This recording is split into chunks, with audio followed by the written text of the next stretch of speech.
Good evening, guys. Welcome back. Word of mouth. It's Monday night. We got a new event. We went through a walkthrough on it to start. Some people are telling me it's the same event that we've played recently. I didn't remember it, but now Al went back and looked, and he said it's pretty much identical. Same par and everything. Fortunately, if we're getting a replay, this is a really good event to do it on. A good mix of holes. It's a good mix of holes that we got going. 18's a little challenging, but it is, course par is always the same on this set. So that's fantastic. And yes, Eloy is back. It is beautiful to watch. Oh, wow. 2 home runs in the first 2 innings, 5 RBIs. You got to love it. You got to love her, man. And then we also got Lubob back, too. So I feel good things. We're going to get Yasmani back here in a minute, too. So I think the Sox are in for a good run. Some good deadline moves. Fantastic. I'm happy. I love La Russa. I think he's the perfect fit for the team. A lot of people are panning him, but like stuff and stories that you hear coming out now, like his initial thing was he went to Tim Anderson and Abreu and was like, "This is your team. How do you want me to fit in?" kind of stuff like that. Love it. But we're gonna get started right away, right now with it. Now, I'm gonna give a little bit. I got an excuse. So tonight I'm actually wearing shoes that I'm going to wear in Nashville while I'm playing, trying to get used to just that little bit of height difference. And in case you guys don't know, part of Golden Tee is habit forming, right? And whether good or bad habits, you kind of want to keep your habits the same. So typically I used to play enough commercial that I'd be out and enough, but I don't play hardly any commercial anymore. So I would have to adjust to the height difference when I got to a tournament.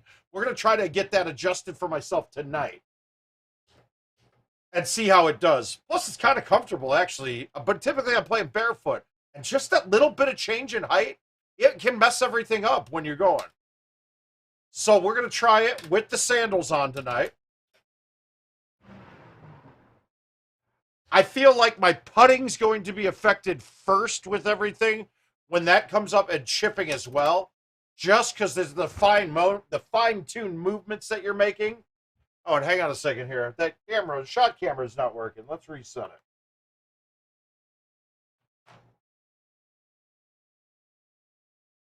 Where is it? Come on.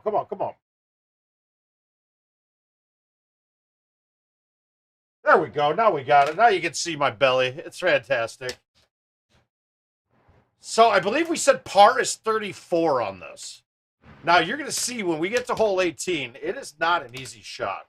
Well, we'll try to figure out the best way to get it so that you guys can follow through and do it on yourself. And there it is. See, there's the tick, Jarrett. Nothing there. So Jarrett, I don't know if you guys were here for the stream when someone said that, okay, your penalty for this game is you can't reset the swing, and how bad I was. Well, Jarrett saw it too, and he's wondering, like, is there something to it? No, I do that. If you ever watch Stenmark, he'll do little flybys all the time. He'll do this. Everybody's got their little twitches, their little ticks. Now, he thought that, and somebody told him that I was trying to get a larger drive out of it. And the guy did explain it right. Unfortunately, he explained something that patched out 2 years ago. So before, this was a Turbo A1. You'd get it back, and then you'd spin it, and I'd be doing this for a while until the club head hitched, right? But I don't know if it even does it anymore. I know it doesn't do the effect that we used to have, but he thought that I was doing the Turbo A1, and no, not at all. I just have a hitch. And it's just part of the feel. I just feel like I'm not, it doesn't feel right when I pull it back. That's all. But it's a nervous tick, I guess. It is a nervous tick. Or not nervous tick, habit. I don't know what you want to call it. Like those first 2 that I pulled back, I didn't feel like I pulled it back right enough or right at all for how I wanted to hit that shot, so I reset it a bunch of times.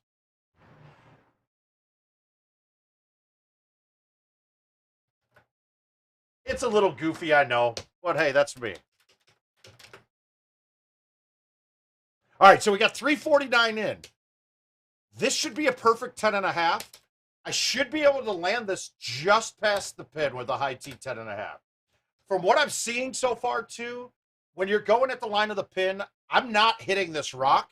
Well, let's see how close we're actually getting to it. Yeah, we're nowhere near it, but I had a really bad cut on that. That's why that was short.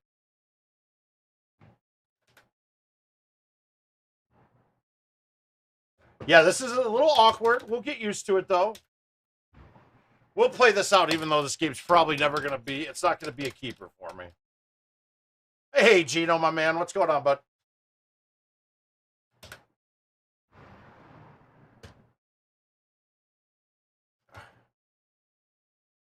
Oh, Robert making diving plays his first game back. Love it.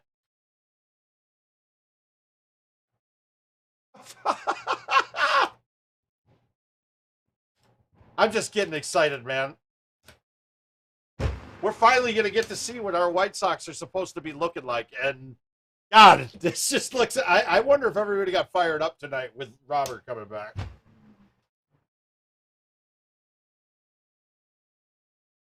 Well, that was awkward.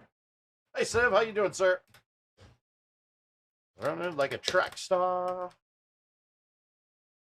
All right, let's try to get an ace here. Now, the only way I'm going to make this is if I land this just next to the pin on a fly. With the 9-wood, the distances being not like, I can't look at this and go, that's exact right distance. It's typically about a 205-yard club.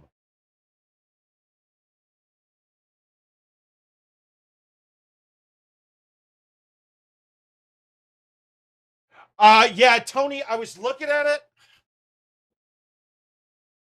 I can't do that. Because if we look at history, it's never going to work. If we look right now, all the courses that we'd be playing are par 25 to par 31. You're missing out on the numbers 1 through, or 1's up there with the 31, but that's less common. I got to do something that every number has an even chance. I thought about that too, and I wanted to do something that way. I'm going to just probably stick with ping pong balls. I got plenty of them. I got jars and boxes and cupboards full of them. So I think I'm going to have to do that. Yeah, I said it last night, and I was kind of brainstorming a little bit. And Steve Johnson messaged me. He's like, yeah, that probably isn't. And I agreed. I can't do that. Got to make it even. And it's harder to rig the raffle if I do it that way. How am I going to pick? How can I get Jason Stark his free trip to word of mouth? Oh, there's always jars of balls available for you here, Eric. Yeah, too far, so that won't back up enough. Fucking Giolito looking up. Hi, Neil. Giolito killing it.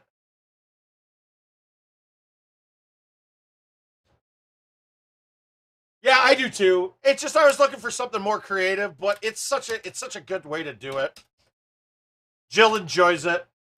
But we're also going to have, hey, Billy, we're also going to have the near future. I think we'll do it one show a week, or one show Wednesday, Friday, and Monday.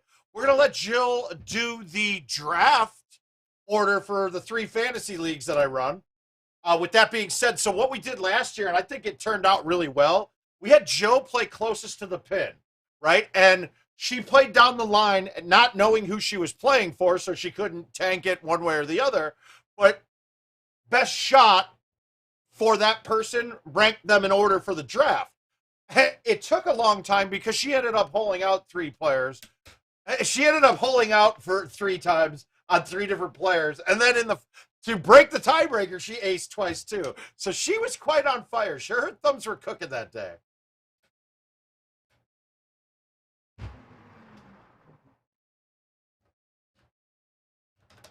Well, we'll get her thumbs cooking. We'll get her thumbs cooking. All right, so we're 1 off of par right now. I got a feeling I'm not going to play my best. Not a lot of sleep last night. Had a dentist appointment this morning. And I kind of got, after streaming last night, I kind of got sucked into God of War again. Played that for a couple hours last night after here. So I didn't really get much sleep.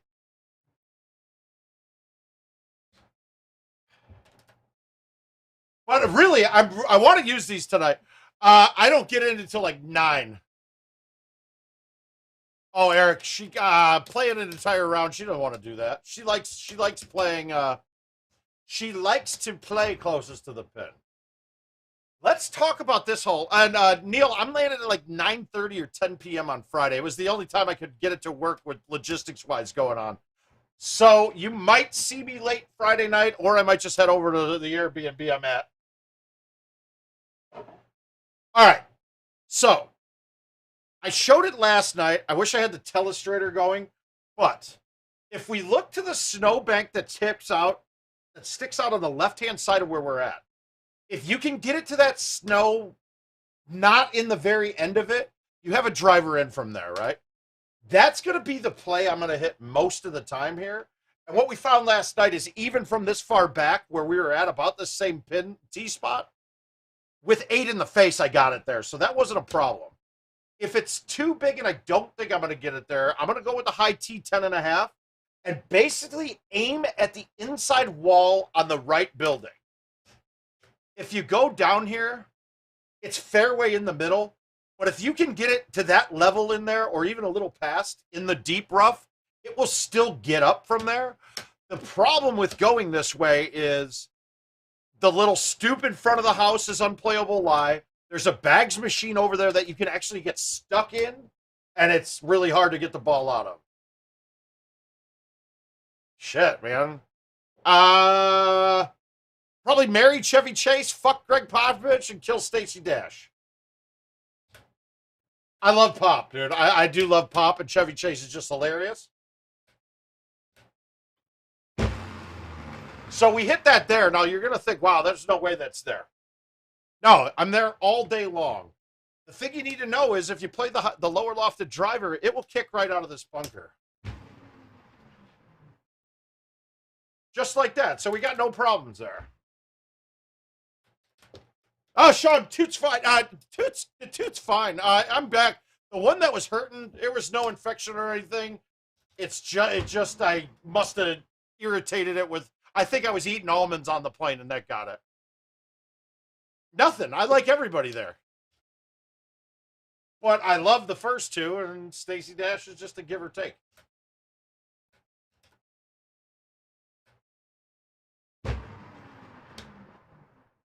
Oh wow, he murdered that thing. I cranked that. All right, so this is going to be where my chipping is going to be a real problem right now. Mainly because on these short swing stuff, when you're changing your height around, I'll probably roll over the ball and pull this left. Nope, I fought it back. All right, let's get out of this one. We got to get a good one going.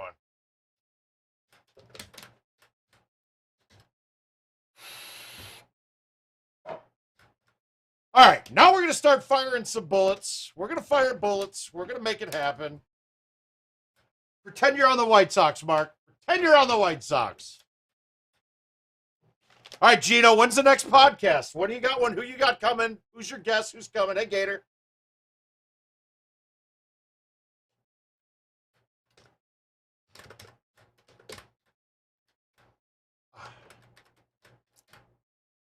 In a mood.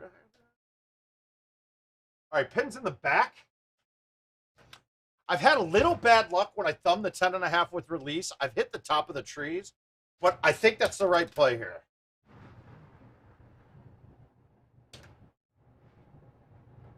Guys, we got a new home edition owner up in here right now. Jarrett, welcome aboard. Like I said earlier, if you do have any questions on courses or general maintenance with the machine, don't hesitate to reach out to me. I know my way around them a bit. If I don't know, I'll find answers for you. And if there's anything you need, course instruction-wise, a tutorial, like I said, friend request me in the app, shoot an invite out. I don't care if it's $0, if it's $100, invite, handicap, not handicap. We'll play through it together. It's okay. We'll make sure you get the hang of it. We're going to see your handicap jump quite a bit right away, though, so that's a plus.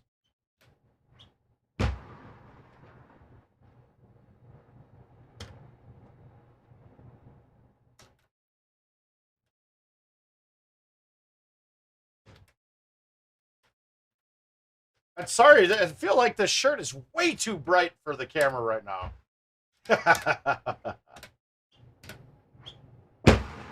All right, so those of you that have seen this, that is just a joke, right? People are fucking around just so people would call Sean Tickner. He's a very lonely man. He needed friends. He just was using that to get people to talk to him. Hi, Jordan. How you doing, sir? All right, let's hit this one better. So we're 330.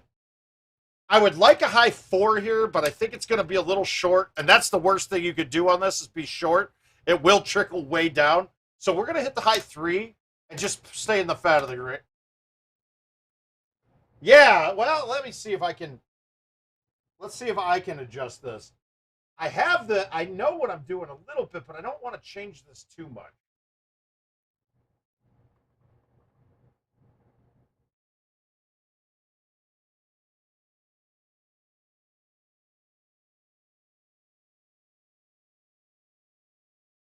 That's a little better.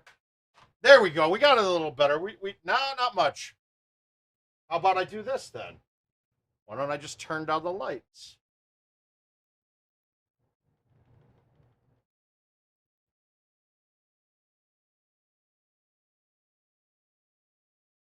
That's better. There we go. All right, so we're going high 3. We're going to put there. I might cut this into the wind a little bit.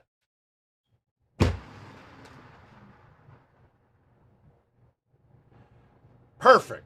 Now, I cut that one in a little bit because the high T3 wood is pretty similar distance-wise to the high T10.5.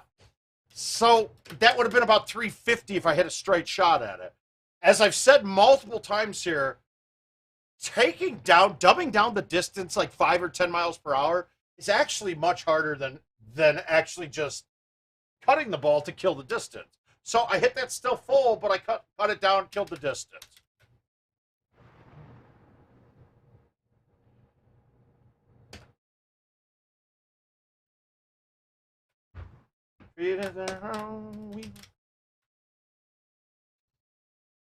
Pardon me if you do hear my cheering.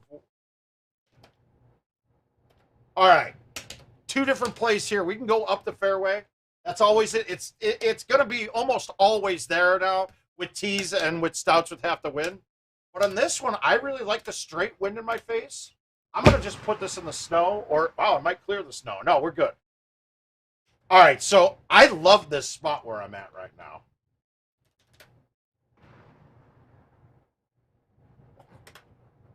Wow. Okay, that says up 6. That is going directly at the hill, and we're going to bounce left hard. Goofy. You can see why I like that, though. That lined up beautifully. We could have had a hole out there. Same kind of shot here. Yeah, unless we get a change, if we get like a half drivables, holes 1 and 2. But yeah, stouts are the way to go. There's especially once you've gotten used to cutting the ball, stouts are by far the preferred option right now. Now, events in some of the events modes, though, it can be beneficial.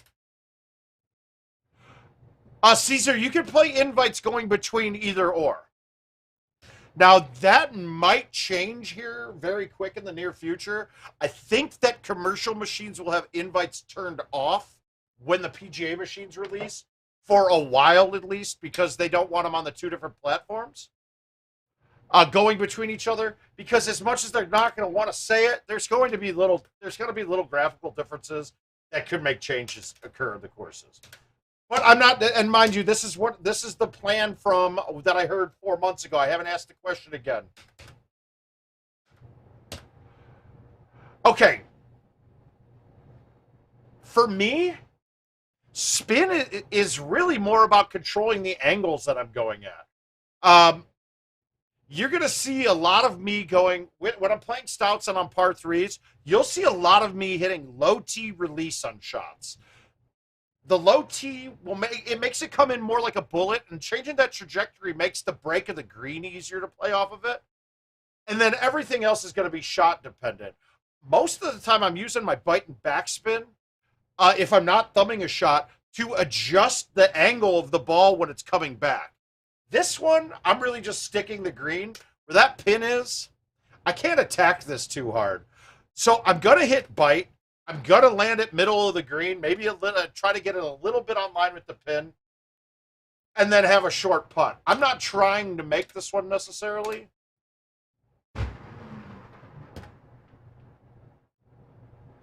And that's all I'm doing there. There's not really...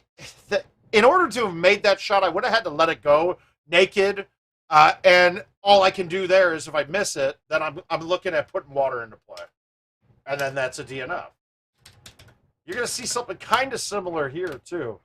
I would love to be backspinning this shot coming in, but I got to see what kind of distance. Yeah, he is. He's looking sharp, too. All right. We're looking to see how much room I have in front of the green. Now, I know that if I backspin this 8, it's going to come back pretty hard. It's going to get past the hole. But I doubt that this is going to have enough spin to spin me off the green or at least through the rough. So we're going to just go backspin on this. We gave it a run to go in. We still got a putt.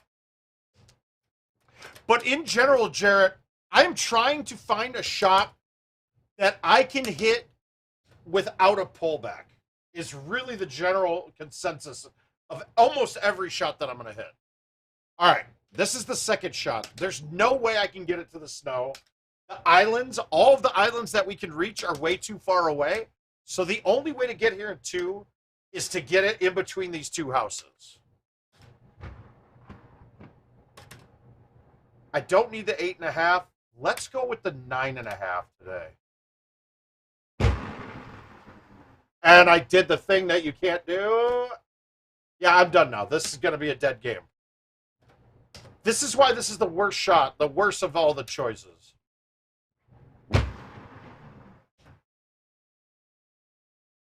Oh, sure thing. All right, we're going to try to make this. If we miss it, then we're going to go back to starting again.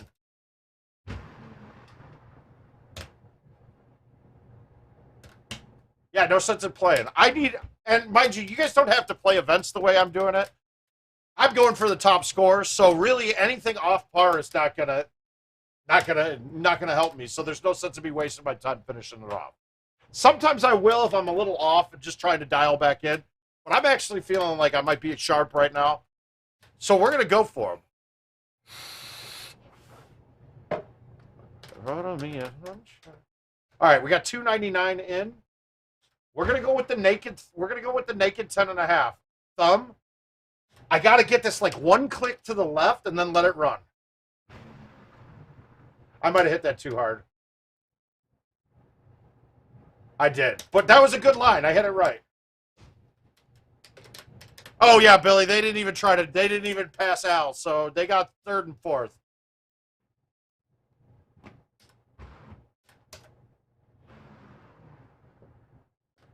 I mean, I honestly thought with 2 superhuman GoldenTeeV players that we had playing together there, that maybe they could have come up with something to beat me. Didn't happen.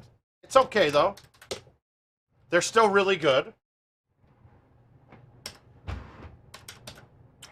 I think the biggest takeaway, if you guys got a chance to watch Evan and CJ, guys, the very top of us are all very, very, very equal. And it's just a matter on who gets hot at the right time as who wins the tournament. And it's also who can be consistent. Luna's been on a sick consistency roll. Luna's been sickly consistent, but I have no fear of playing Luna ever. Just because he's fun to play with too.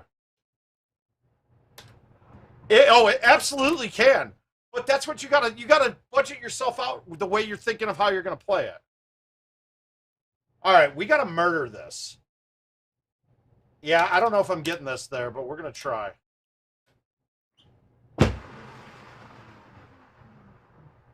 Barely. Good, we're up.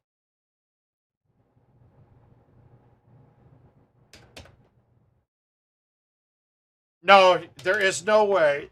And it got really hard, too, when they took events away from Like invites and events, I don't think you can find anywhere but on the app now. So you can't even write a script and pull off of it. You'd have to emulate an Android device on your PC. It's just too much work.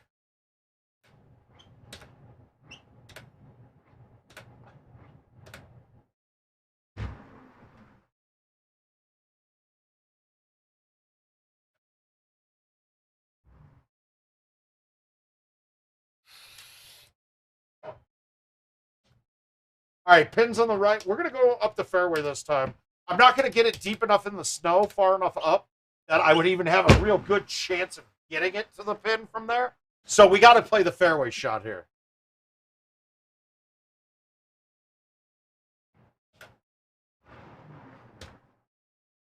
Rip hard. We need to get some hole outs because I really need to be one better going into 18.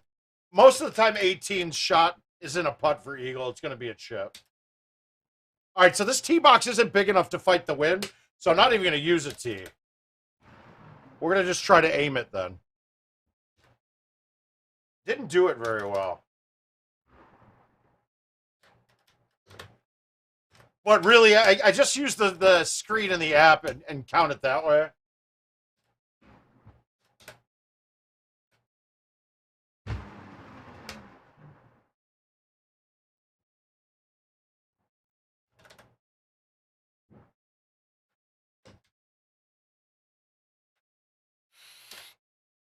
Pins like that are tough to attack, though.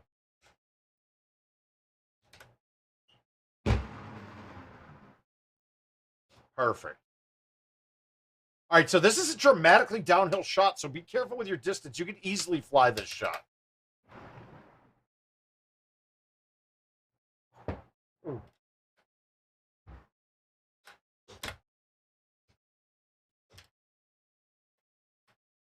Say that match. God, every tee box on this hole has been this far back. So can we get up to the snow? This is going to be pushing it. This is going to be pushing it to the limit. We're going to try.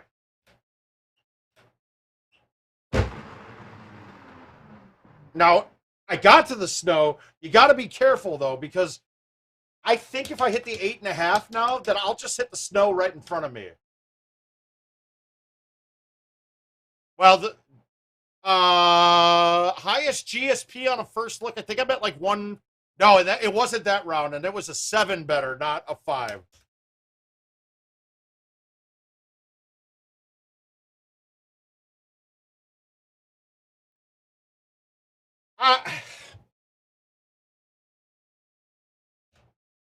I haven't even been. I don't follow preseason too much. I'll just look at reports. I don't know though. I gotta look. I'm actually gonna have to start looking a bit more. Highest GSP on a first look, I think I had 152,000 was my most. And then we'd have to look because it's going to be my highest score there. It's going to be on what's on my leaderboard.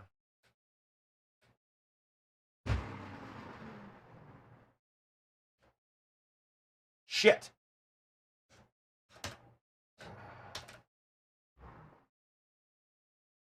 There we go. I hate those putts, by the way. Those are one of my worst parts.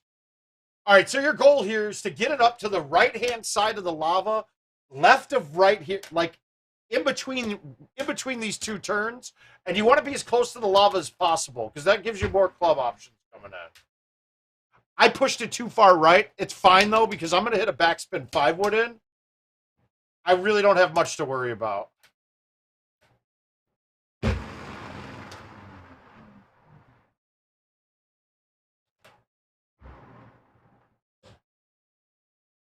I'm all White Sox right now, Billy.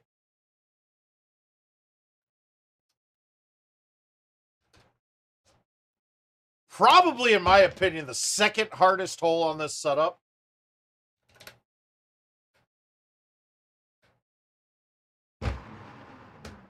No, I fucking know. That's why. God damn it. Dude, I cut that way less than that. Just wearing sandals while I'm playing, man. It's got my pullbacks just a little off. We'll get used to it, though. It's just going to take a couple games. Typically, this is what Friday afternoon at the events are. for me getting used to being in shoes again.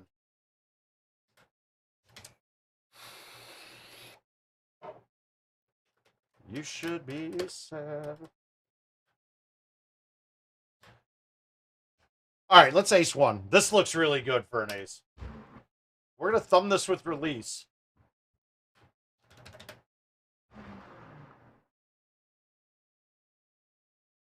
That's what I was talking about. That's what I was talking about earlier. My thumb with release will catch that, even though that was way over the trees.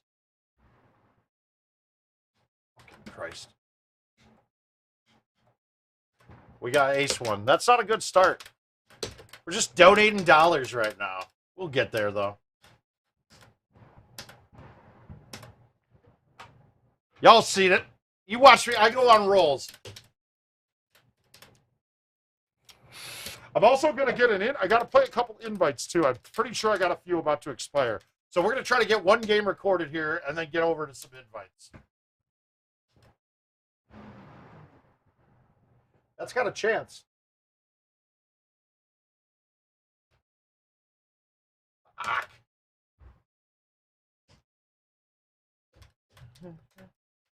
I believe you're right, Eric. I think we're there.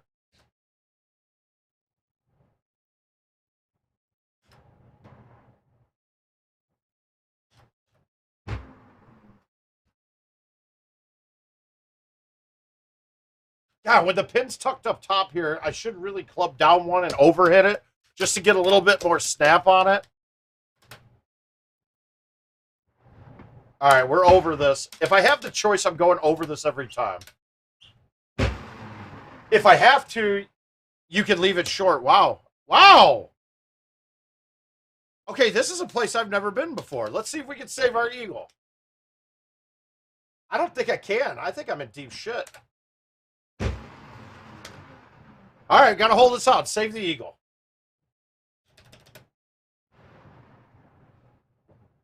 Yeah. I might have to kick off the shoes. I'm not making contact well.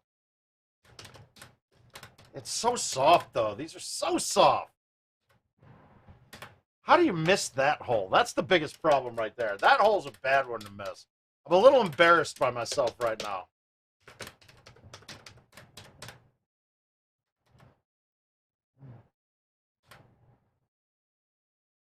All right, we got to start this off with a banger.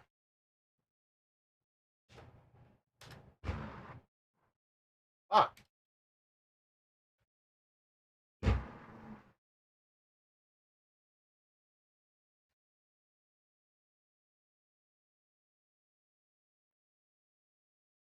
Come on. Oh.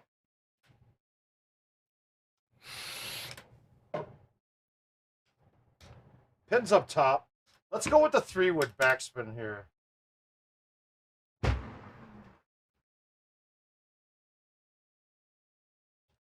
That way I can get to the pro side and pull it past the hole.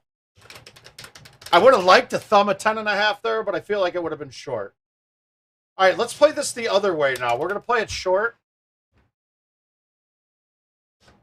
We got nothing in our way. Don't worry about those trees. There's not a club that's going to hit it. It's just a lot harder to hole out from 300 than it is from 150.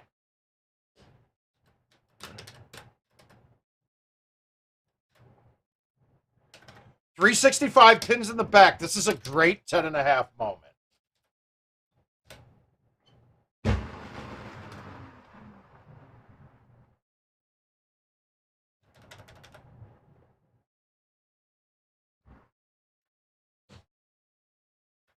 Oh, yeah? Who's that, Daniel?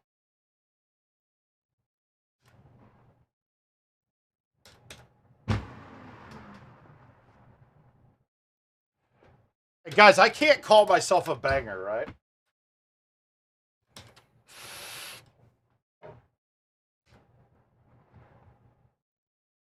All right, we're going this way again. We got to go fairway. Nice!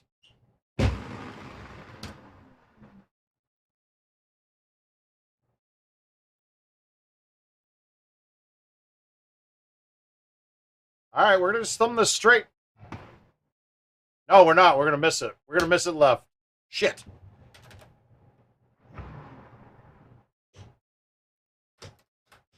Whoa. All right, white spin. We're gonna try to get this to run down the hill. It's probably gonna plug though.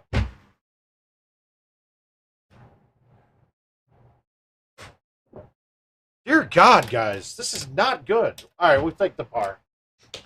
That's a ridiculous drop. I'm sorry, that's stupid. All right, now we need a whole lot. We got to get back on par.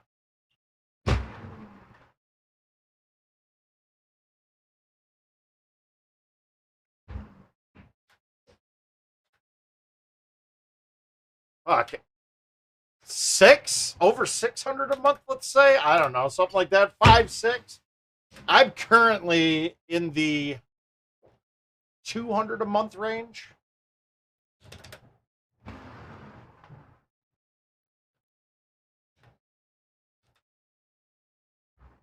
And then events mode, let's say, too.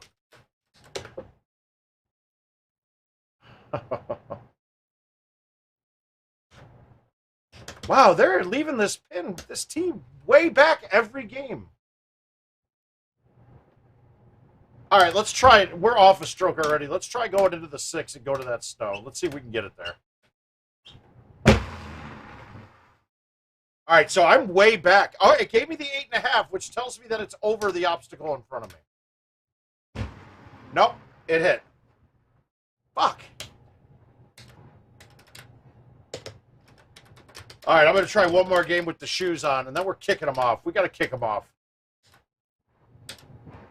I can't give up that quick, right?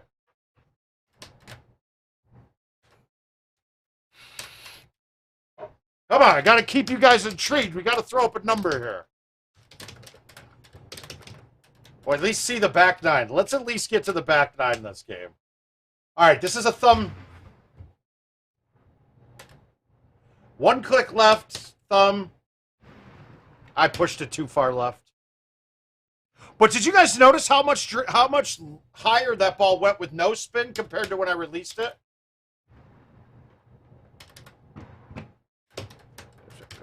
Warriors.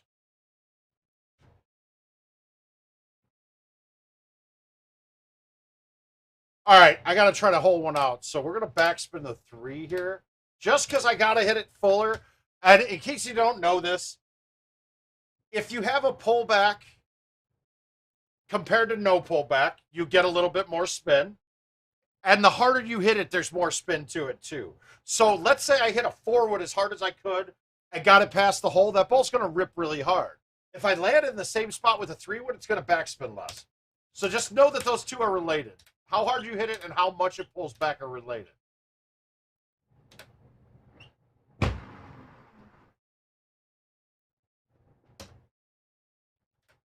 you are? I should have hit it. I talked forward there. I should have talked myself into a 4. Oh my! Down in here, we got bars. Okay, yes I do. All right, we're not over the edge this time. All right, here we go. This is a thumb 9-wood. This is in. Fuck.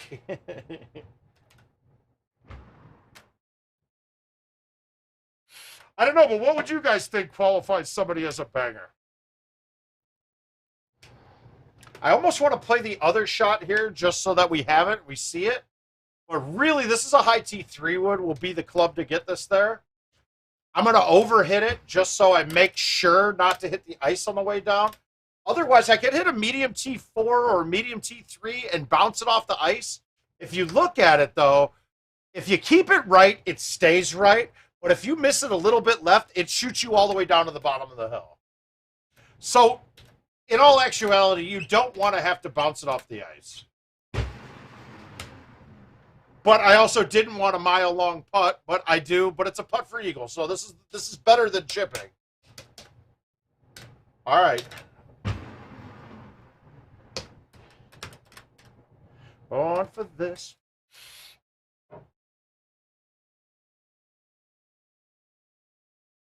Oh, shit. God damn it.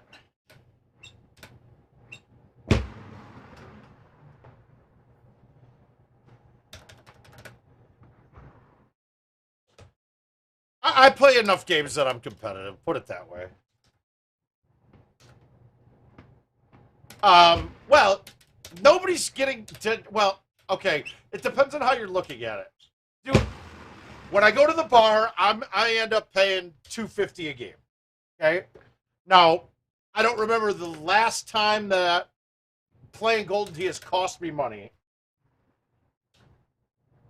Even not playing much, I'm generally still returning over $6 a game on average.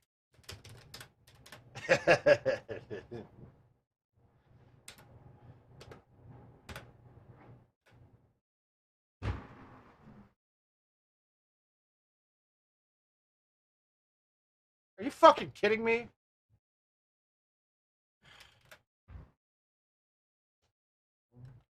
I always go into it blindly. All right, same thing here. I'm not attacking this pin. I'm sticking this green.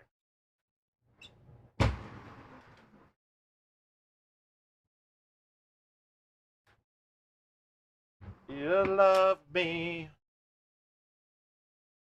Oh, 8-0. My God. All right, let's get this set up for a hole out on the approach. This should be really good coming in. Small wind in the face. Leave myself like a 9-iron in. Thumb bite. Ah, we got an 8-iron. Perfect. Thumb bite anyway, though.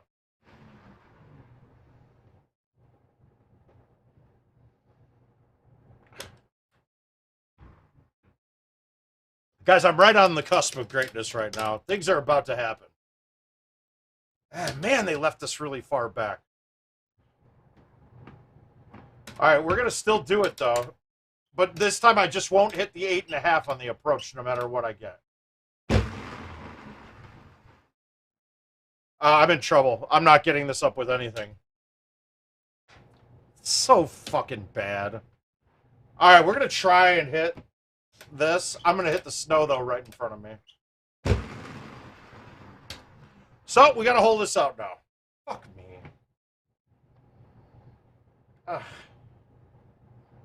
And I'm dead in between two clubs. There's no way I can knock this one down with this. I've got to try to hit this. We're going to hit it with nothing.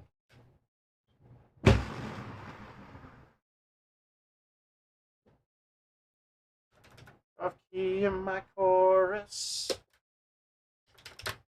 I don't understand how that tee box, though, has always been the same spot. You're in the back every time. I think one of the first rounds I played on this, it wasn't all the way back there, but it's been back there ever since.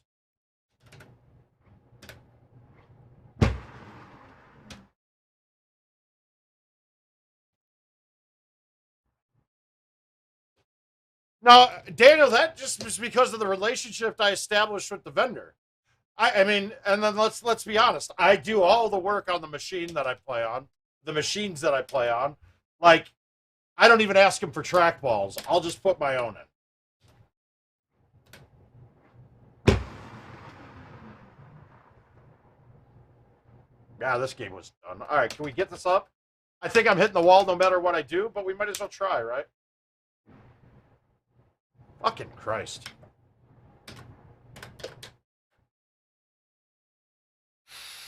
Hey guys, if you are big-time commercial players and you want to play a lot of commercial, you got to get in touch with your vendor. I mean, right away. Just let them know, hey, guys, I'm going to be playing 200 to 500 games a month. I'm not paying you $5 a game to do that. If you want to work something out, I'd love to play on your equipment. I can give you guys ideas to give to vendors with kickback programs.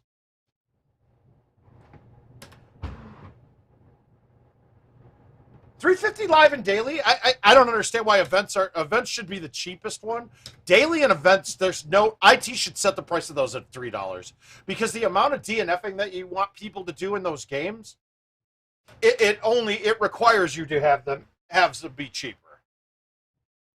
I mean, we all look and admonish JoJo on how good he is at the daily, but he's paying like $2 a game. Adam, one source would take care of you. They know enough about the game. What the fuck was that? Yuck.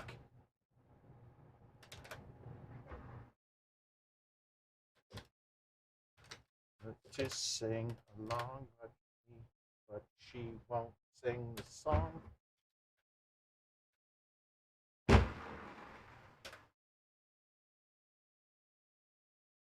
Well, you didn't tell what you're paying. I think OneSource has a good deal. I think they do. There we finally? There we go.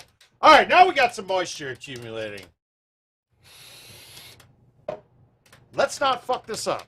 No easy mistakes. We can make hard ones. No easy one. God damn it. Of course it puts...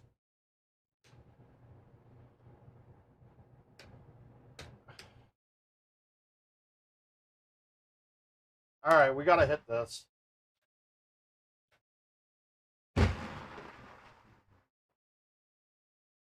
Ooh. Yeah, I'm sure if you talked to OneSource and said, hey, I need a kickback, they would do it. And I think they already have a kickback program available. You'd have to reach out. I know like Bobby Boucher and them do. Oh, okay. So you're paying $375. That's not bad for 100 games a month.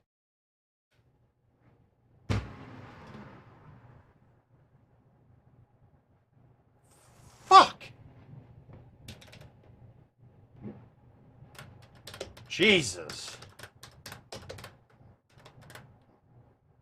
I think the kickback programs are great for everyone involved. It's good for the only person that really gets screwed is the bar because they end up paying half of that kickback out.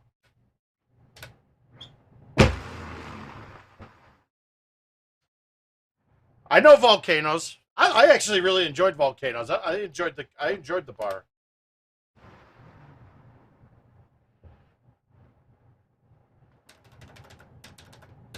Heisenberg. Here's my wardrobe person, right? It is being sleepy and half passed out and getting ads on Facebook most of the time. Let me down slowly.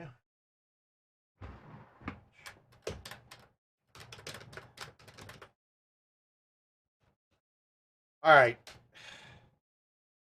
We're just playing this safe. Middle of the green putt.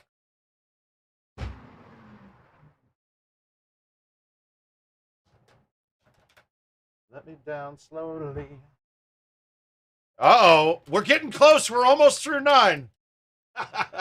Now, here is the other problem, though. I have gotten, like, orders ended up being from places in China, and the shirt was, like, this big.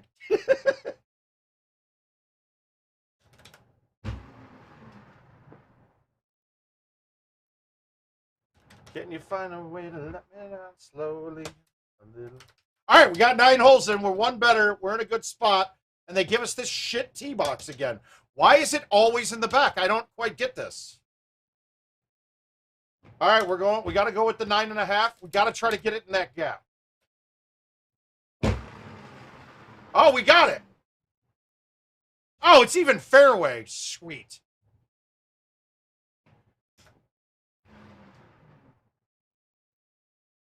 Ah, yes.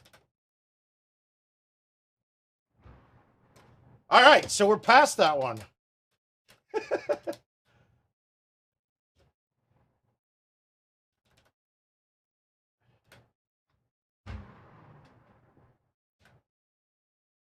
Perfect. All right, so last time I hit a 4-wood from here, we're going to just go with the 5-wood bite. I don't know why. This hole's always carried pretty goddamn long in the second. I do. During the weekdays, you mean... I'm not a real big drinker at home, Tony. So not really. Shit.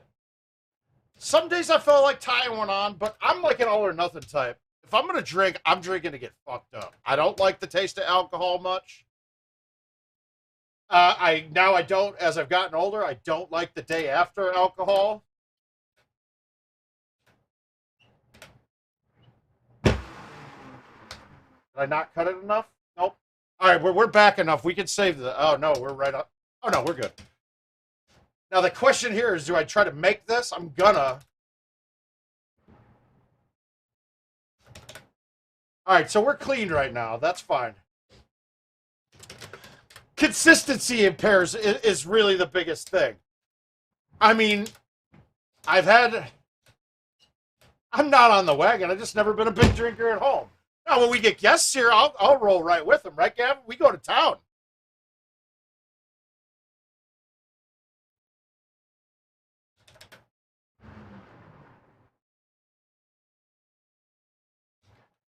Beautiful mistake. All right, we're still clean, though. We had the hole out. We missed one. Let's get another hole out back. Because really, I'm almost relegating myself to birdies on 18. Well, the murder's going to be Pierce Morgan. I just don't like the dude. Let's fuck Cristiano Ronaldo and marry. Let's marry Paul McCartney.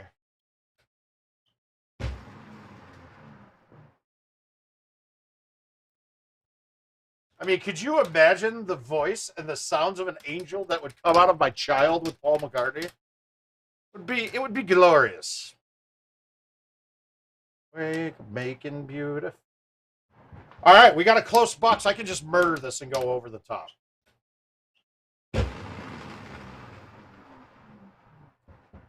Oh, you're correct, Sir Paul.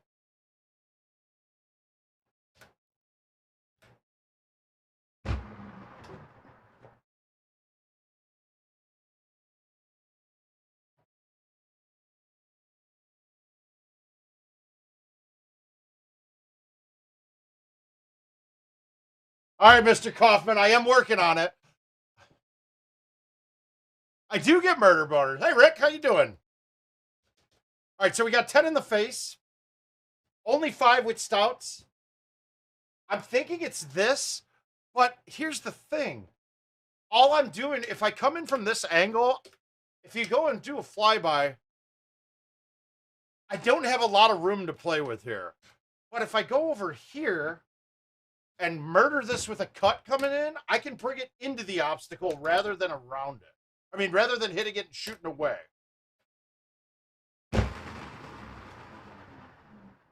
So now I use the cut to put it towards the hole there. Oh, I married somebody. I did some marriage there, right? Guys, this is really close. I think I might be able to get this on.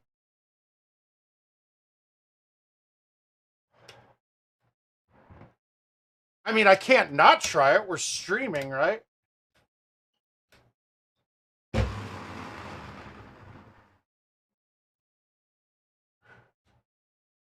Bad luck. Bad luck. All right, we're going to try to make this too. Nope. And in traffic, I didn't feel it when the earthquake happened.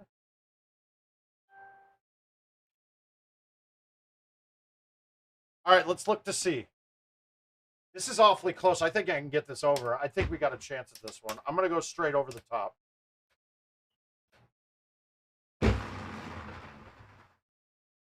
Got it. That helps out a lot. Now I have a shot in.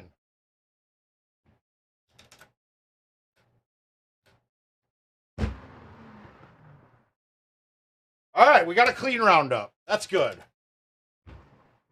Woo! Yeah, and of course I do get murder boners, dude. Rafi and me, murder boners.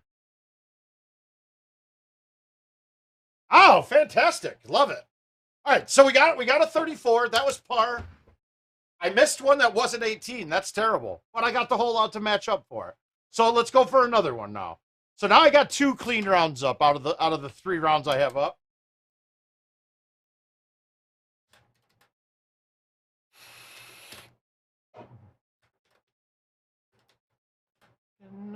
Action. All right, let's get this in. I'm gonna high T thumb this with release. It should just barely trickle forward, even though it's only 2 in the face. It's gonna be dying when it gets to the hole. So if I aim this just a little bit right of the hole to fight the left 3, this has a chance.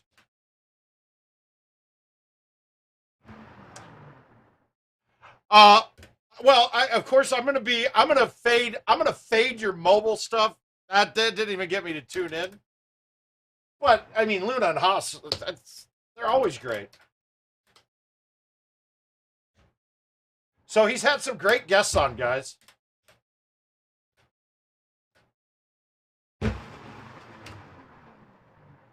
Hold you tight. There'll be a reason why. I think I'm starting to get used to wearing shoes. This is okay. Actually, I feel like my feet aren't going to hurt nearly as much either. This might have been something I should have been doing this whole time.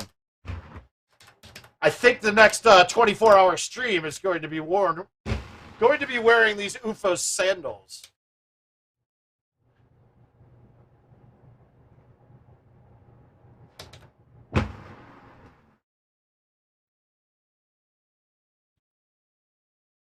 That's correct, Tony. Ooh. Did you get Dean?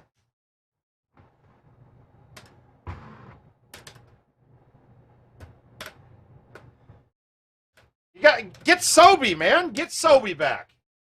All right, this one looks long, but remember, all we need to do on this shot is get it over the ice. Well, if the pin is 370, we know there's at least 60 feet of putt right back there, right?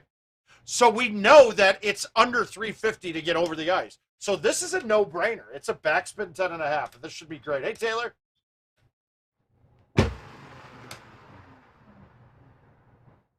I mean, the speed is perfect. That's beautiful. I love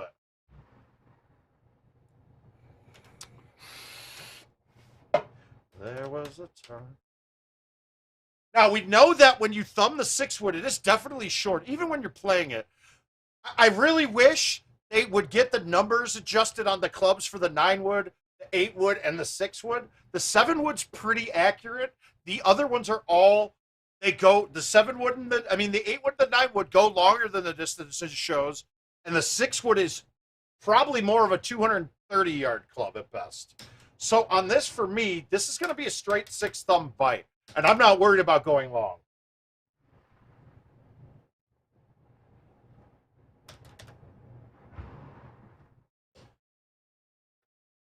And honestly, that's going to be okay. The 9-wood is the best of the 3 woods to use. The 6, the 7, the 8, and the 9. The 9 to me is the best because you gain a ton of extra height and barely lose any distance with it.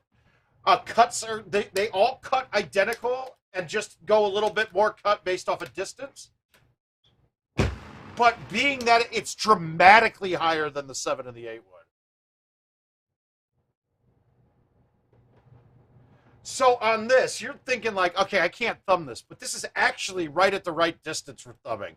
I'm calling the 9-wood a 200 to 205 yard club. Yeah, exactly, Tony. 3 driver. I'm calling it 200 to 205 yard club. With an outwind of 5, this is perfect.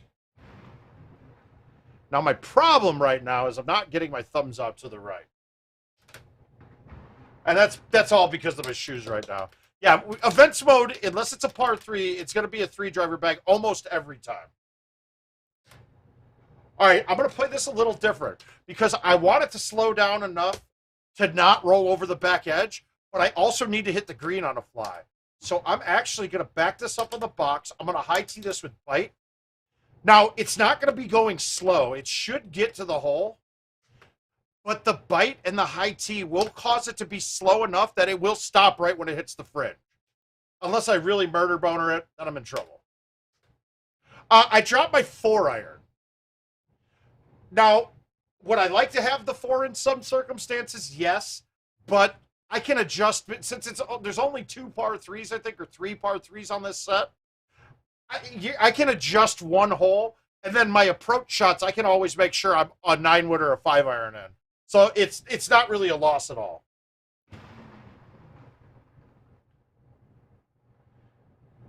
And I was right. I had the speed right, but I'm pushing my thumbs a little bit.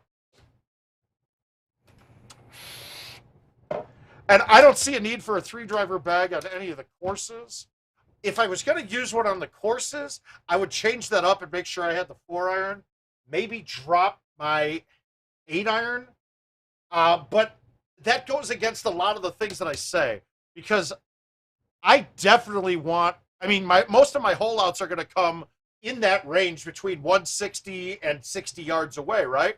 So I want to have clubs that cover that for me, and I don't have to adjust them too much.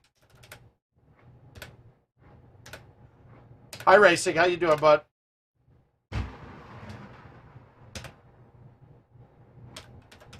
So pretty much every time on that hole, I'm not attacking that pin. There is no sense in going after that pin in that corner. But we're going to attack this pin. Peter Pan. Now I put myself in between two clubs. Well, we can make it work. I'm going to get aggressive here. I'm going to roll this.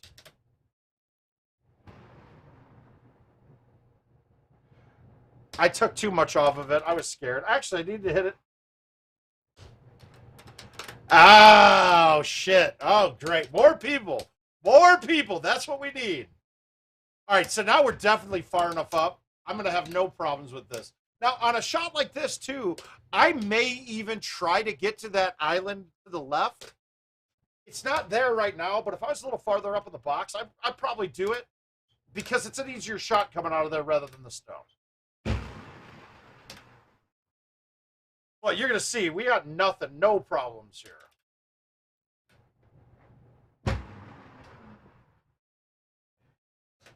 Come on!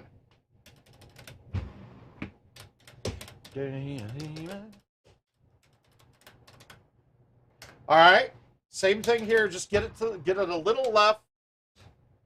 I can't put it. I couldn't have placed this any better.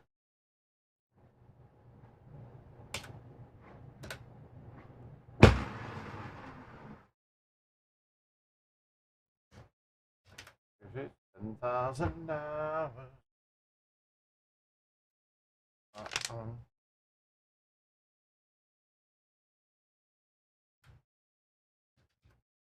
Possibly my worst hole on this course. All right, we're going to stick it this time, though.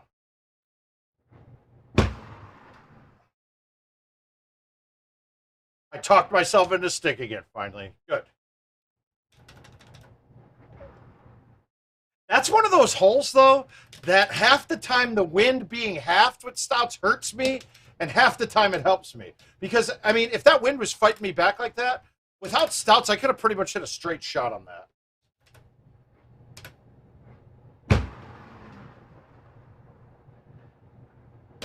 Now, you may ask why I didn't just go to the fairway. Because where that pin is, like I said, I want to thumb in every approach possible, right? Thumb shots are going to be your most accurate shots, all right? That's going to just be it. You're missing a variable that can be different than what you want it to be. If I go to the fairway, I have to land.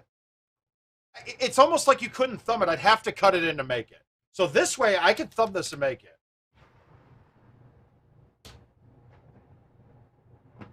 That's heavy rough. Otherwise, I would have putted this. And it had a little bit of a slope. If that was rough, I wouldn't have even thought. I would have just putted it. Heavy rough, that ball might have just died and not gone anywhere.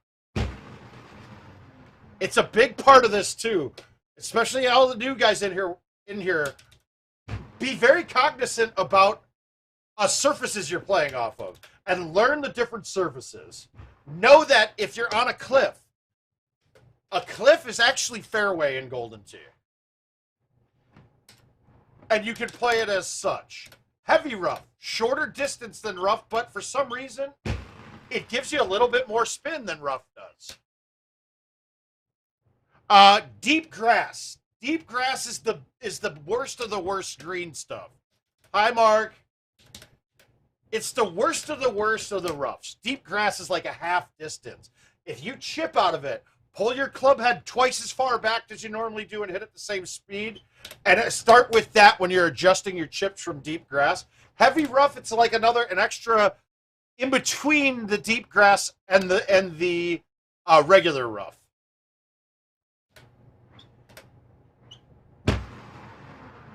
Now, for me, I always chip better out of deep grass than I did anything else. Because you could then just rip the shit out of everything. And without much risk of anything rolling over. Okay. we got a pretty level shot here. Even though there's an obstacle, it does go down a little bit. So my 10.5 is going to be my perfect distance here because I'm going to lose a little with that crosswind in my face. Not much wind, so this will knock it down 5 yards, I'm thinking. Now, I'm just going to play a straight shot with the high T 10.5.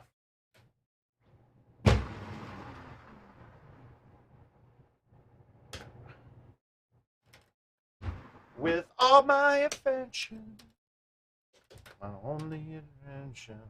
All right, definitely not drivable. So you're going to see this tree, you're under it with almost every club that you're going to hit. So I'm going to hit a 4. I'm going to hit a 6. I always want this left strip. There's a couple reasons why. You have no obstacles in front of you, and plus it's a strip that goes, it's following the same flight as your ball. Yeah, Tony, if you look, this guy, dehumidifier, right now it's kind of bad, but I'm in the 40% humidity in my basement right now. I don't notice any problems. Yeah, it just, we all know AC kills, it sucks humidity out, right?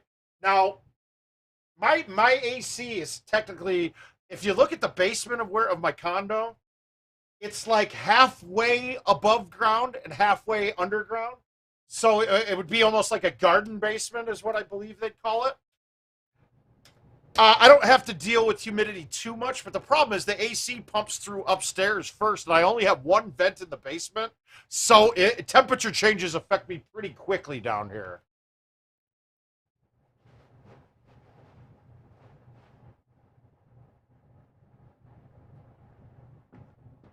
But yeah, I can't. I have a hard time playing in Florida. So now I'm in a perfect spot. Everything clears from here. 10.5, 3 wood. The 9.5 and the 8.5 probably wouldn't, but you would never be hitting that here. So let's just bite spin this.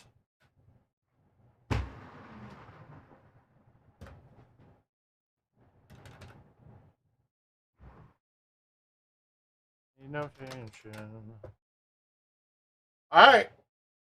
We're so far back on this. So we have to play the other shot. I got to get it up. I want to get it up as far as I can, but I have to stay in the first cut or the fairway. So this is a little cut coming in.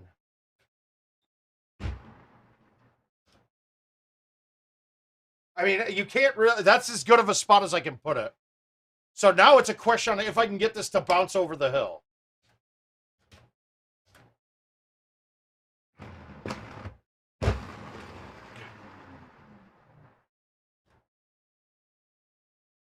Got it. All right, so we're back-to-back 34s. There we go. Yeah, the game before this one, I almost got it. But it's when you get the tee box at, it was 12 in my face, the game, I almost got it. And last night I hit one over. There's a couple of different shots, too. You can hit an 8.5 driver straight into the volcano in the right spot, and it will shoot way in the air. You need outwind pushing to the right. But it's one of those ones, if I get to that hole, if I haven't DNF'd, I'm clean. So it has to be a pretty optimum setup for me to even try it. All right, we're going to try this with no spin. We're going to flip this at it.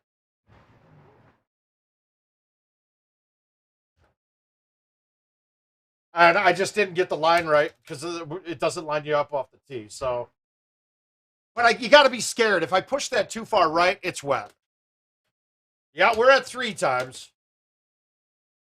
So now we need to get this to backspin. I'm going to try to hit the 10.5 with backspin and just hit it pretty much full, but not as hard as I can.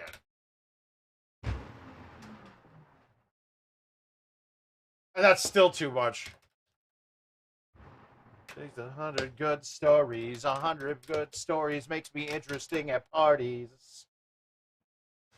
All right, murder this.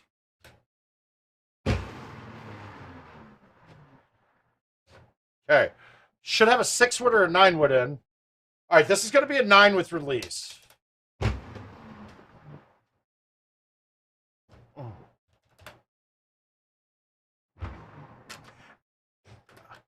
So Jarrett, for you right now, for me, there's two balls that I'll ever play in a game now.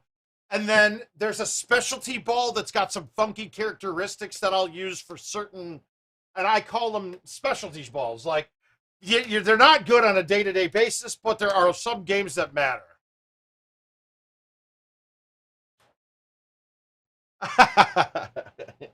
But Jarrett, the best ball they've ever made is the Titans, right?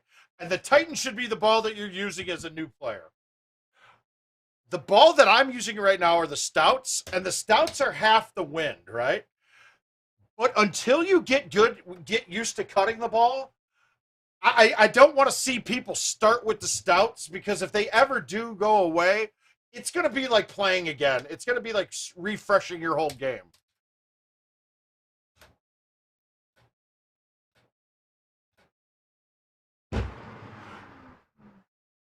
Wow, that thing. All right. So I'm almost about to say the 3-wood is the same distance as the 10.5. Yay, we made the putt. That's good.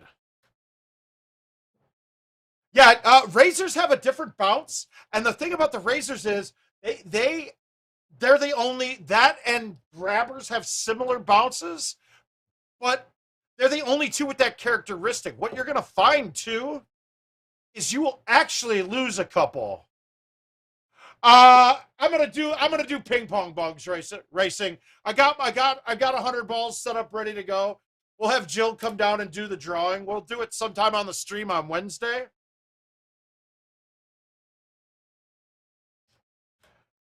But eventually, Jarrett, the Stouts are superb. Once you get used to playing and you're good at doing the wind. Yeah, no, it was an idea racing. It won't work.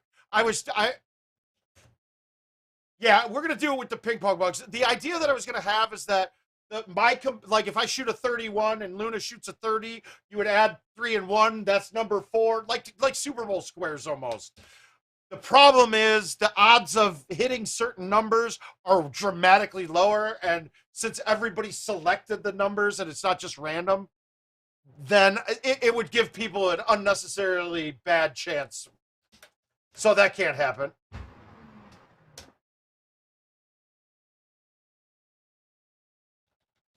I was just looking for something fun, a fun way to do it. Now you guys are at the liberty of Jill's hands. Unless I come up with something cool tonight or tomorrow. Oh, I'll be here for a bit. All I got to do tonight is quit here, go upstairs, do my daily missions on MLB, and then play God of War. So you guys got me for a bit. Also, guys, I need to fill one spot in my $500 fantasy league. All my other leagues are filled. All my other leagues are filled. We had one drop out of our $500 league because he wants IR spots, and I refuse to have IR spots ever again. Last year, having to manage teams through COVID, fuck that. I'm done with that bullshit. Oh, yeah. It was just So my front tooth, if you notice, you can't probably see it from there, but my front right tooth it's actually been a crown since 98. And the crown broke it's starting to break in the back. Well, the VA didn't have me listed as part of my disability. So I had to go through a rigmarole through compensation and pension. And so today was just an exam. I'm just hoping that this goddamn crown doesn't break the rest of the way while I'm waiting for it to get fixed. Because I'm not trusting them to reimburse me if I pay for it myself. So we'll look like total white trash at the tournament if it breaks before then. Oh yeah, all good. I also went on last Friday. I actually had acupuncture and the VA masseuse and chiropractor, so I'm feeling really good. It's a little different though going to a chiropractor through the VA because they have to be really it was a half an hour of questions beforehand, all sorts of goofy little tests. She didn't torque my back up like my normal chiropractors do. But now on this Friday, she will. Now she just needed to make sure everything was good. I went more aggressive at that one.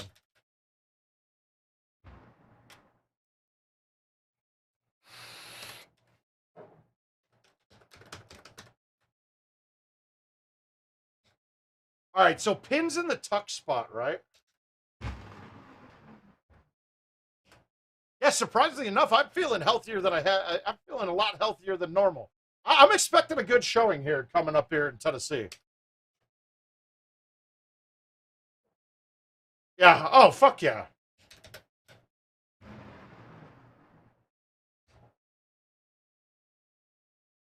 Now, if you guys watch that last shot, and just pay attention, right? But pay attention to stuff like that. If you notice, I've never really thought about it, but I don't thumb the driver very often, right? Because the distance lost on it is dramatic. Like the 8.5 driver, I'm only thumbing it like 280, right? But when I thumbed the 8, if you look there, I thumbed the 8, and it actually landed the distance of the club. Now, we did have a downhill and an out wind, but I didn't thumb it as hard as I could either. So I'm kind of curious on, I kind of want to chart off at like 85 miles per hour what the distance is on all these clubs. It's just tough to get it. And then it's tough to literally sit there and try to do it. The last time I spent that kind of time, like messing with the trackball to try to figure out shit, was when the 120 glitch finally pissed me off enough that I was like, no, we're getting this fixed. And it's funny, I was talking with Kevin the other night, and Kevin was a little bit tipsy, and I was like, Kevin, you've learned to know when I tell you there's something wrong, that I'm probably right. And he's like, yeah, the first thing when you say, hey, I've got a problem, the first thing we think over at IT is, oh shit. So I just haven't had the audacity to stop and sit down and chart them off. But it's something I kind of want to put on the front page of Word of Mouth, just so we have them. I think the most important thing to know in Golden Tee right now is what your straight max distances are. And you'll see, I use that for my judgment. Are you fucking kidding me? Oh, that's a replay. Wait, is it? Yeah, it's not raining right now, is it, up there?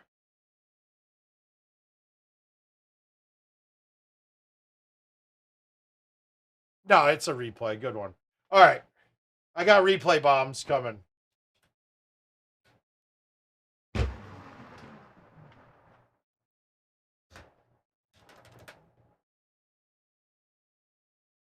Oh, go ahead. Go ahead. Ask away.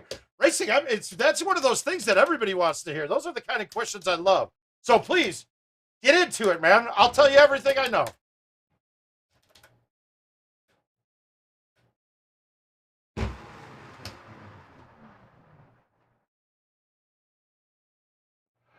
Yeah, Matt, I'm guessing that.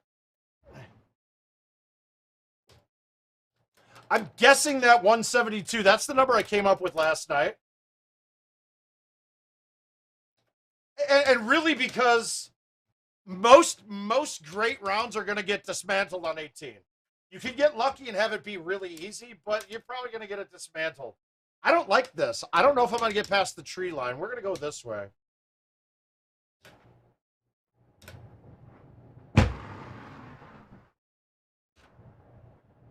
Beautiful.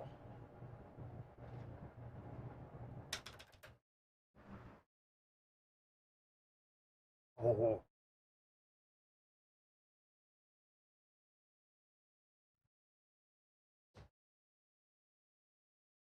Yes, they are.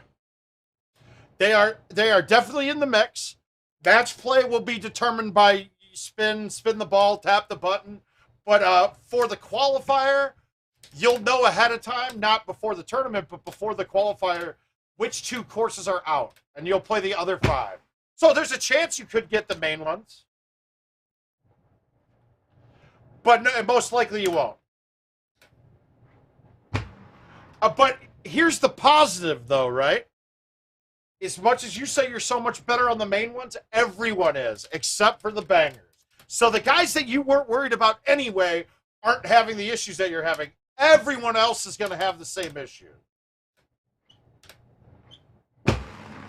And you should actually be hoping for a course like Pine, because that'll be the last course you play in the qualifier, and it's a good one to make up. Uh-oh. Uh-oh. Guys, we got it. We got a Jill sighting. She can't figure some shit out. Come on, bring it here, baby. Okay, I got to step off the screen. Okay, so when you look, you'll find the little red dot. Find the little red dot. Pull up. Now when you shut it, it won't open. So find the dot. Got it? All right. There we go. There we go. So the short chip shops off the green. Yeah. Jared, it all depends. You can play them hard and take away a lot of the break on the green. One way to do it. You can have them, if you try to play that too much, though, you will have those roll over. They'll come out too hot. Now, there's a theory to chipping, right? And you're a newer player, so you're going to have a much bigger advantage than I do. One of my problems is with my chipping is if you watch on all my chips, my pullback is a click to the right of B. So if I'm in a fairway or first cut, my chips all have a pretty decent hook to them. And being that I didn't have a shot meter when I started doing it, when I started playing, like I just was like, okay, that's just how it is. So I started adjusting for it.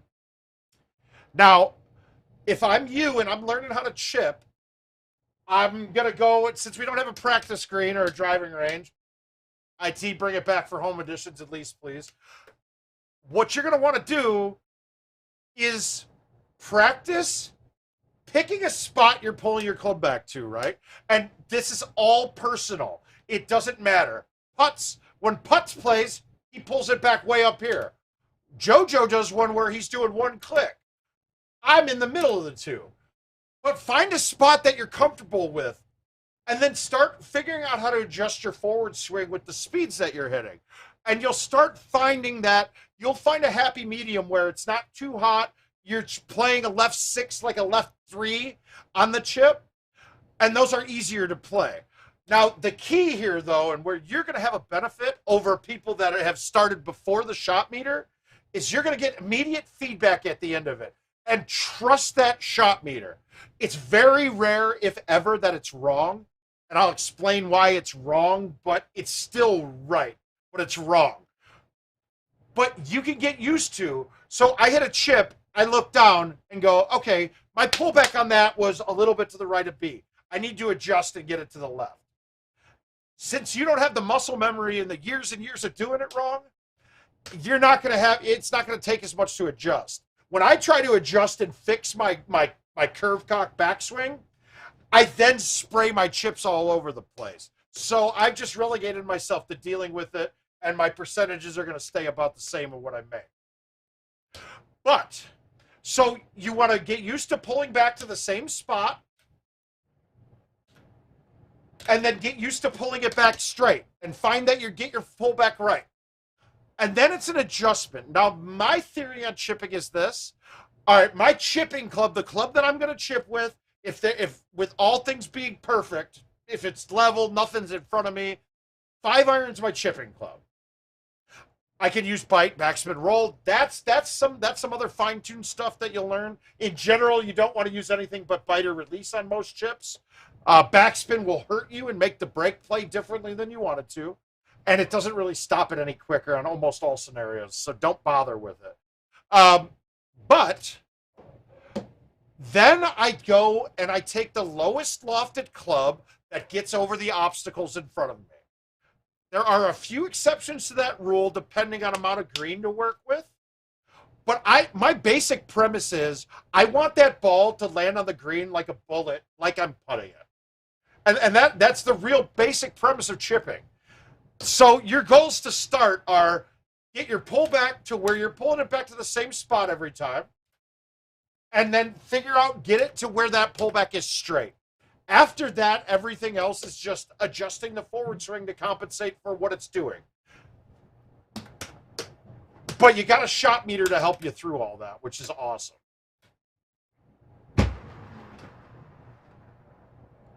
I don't understand that. That ball should not have been that long. Okay, and see, now, Jared, I would love to be able to use the 5 hybrid in my bag.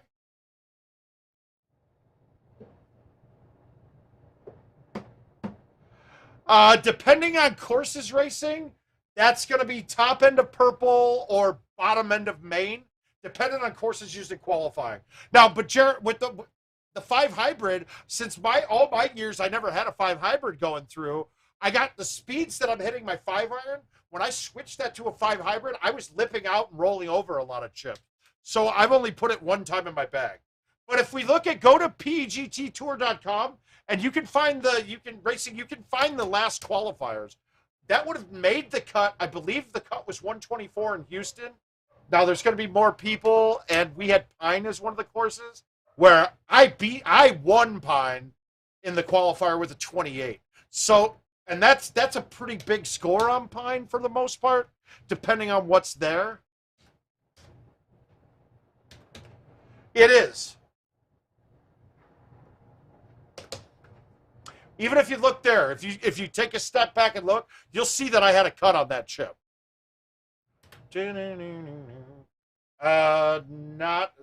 Well, this would be the setup where this would be a good look. This would be one where I could probably hit the 9.5 driver right to the right of the short tree there and have it kick up in the air. But like I said, I'm clean right now. I'm clean like a virgin in detergent. So we're not going to mess with it. We're just going to put it up on the strip.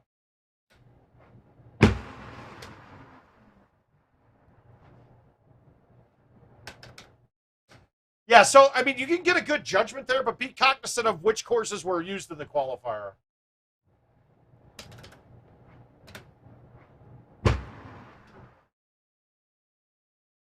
And that was kind of a layup. I didn't want to deal with going long. Once again, I think I got the shoe thing figured out. I'm dialing back in. I'm not getting any points, though. All right, we're at the back of the box, so we have to go to the layup. So what I'm doing is I'm hitting the 9.5 driver. I'm hitting bite on it. I'm cutting it just a little bit and then throwing it out.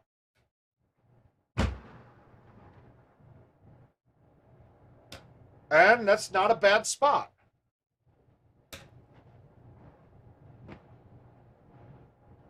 Well, let's get it. Come on, get lucky.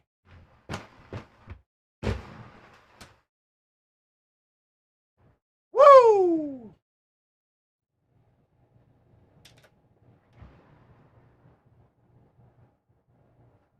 Oh, there we go.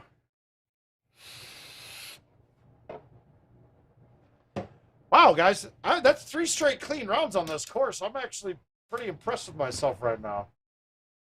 I'm feeling pretty good with what we're doing tonight now. I might be wearing these sandals while I'm playing all the time.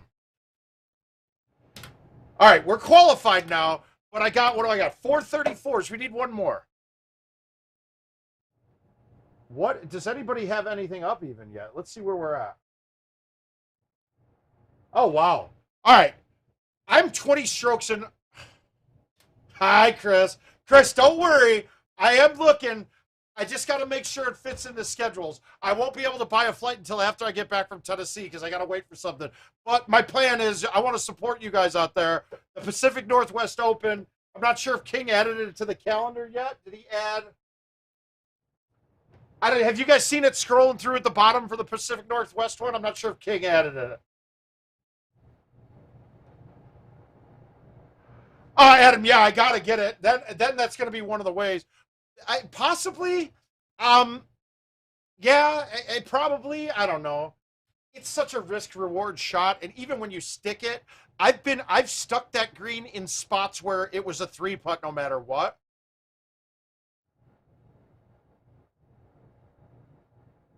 It does. But you want to find your base club. And for most players, their base chipping club is the 5 iron or the 5 hybrid. If you carry that. And then the other ones are a 6 iron there.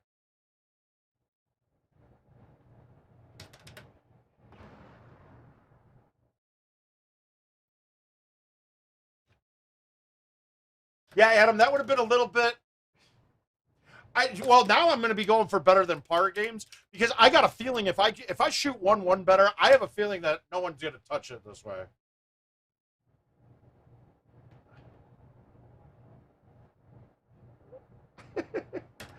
It's an event mode. The only thing about those rounds that was truly impressive is 2 out of the 3 of them I had to play the bounce across the sand trap on 18, which is not an easy shot. But now that I think I got the spot, it just takes 2 perfect shots. There's not many things in Golden Tee that require 2 perfect shots.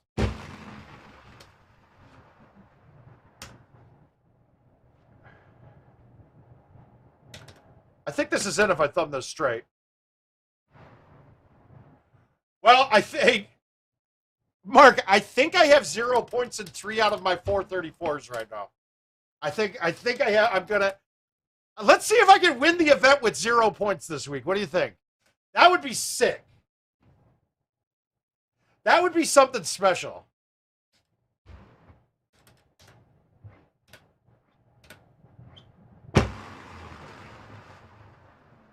Oh, wow, that was a bad shot. All right, so now I'm in gravel. A great way. All right, since I don't carry a lob wedge, I can't see what the distance of my club is on the meter. And it's a great way to start learning how different surfaces affect your ball. So if I had a lob wedge here, I would guess that lob wedge would be showing me probably 28 yards on a 40-yard club or a 43-yard club with the balls. So I'm assuming that this is like a surface that would be taking off a third of my distance, let's say. So you have to adjust accordingly. So I'm going to release this one just to get that little extra kick, and then I don't have to play as much break on the shot either. I just rip it in.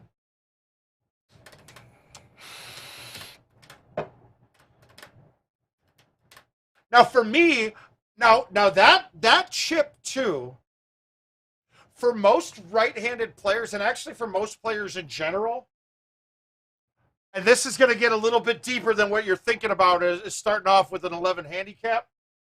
If you look, I'm going to pull up a graphic for you here if I can find it. Hang on a second.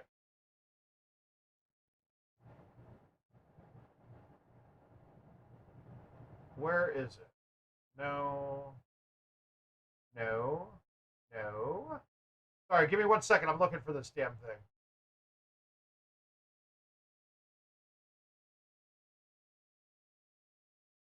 Oh, where is it? Not that.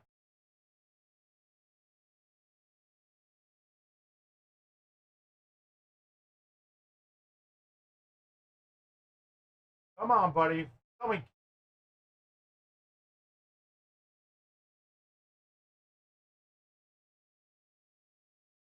Where is it? I know it's here. Ah, there it is. Okay. Oops.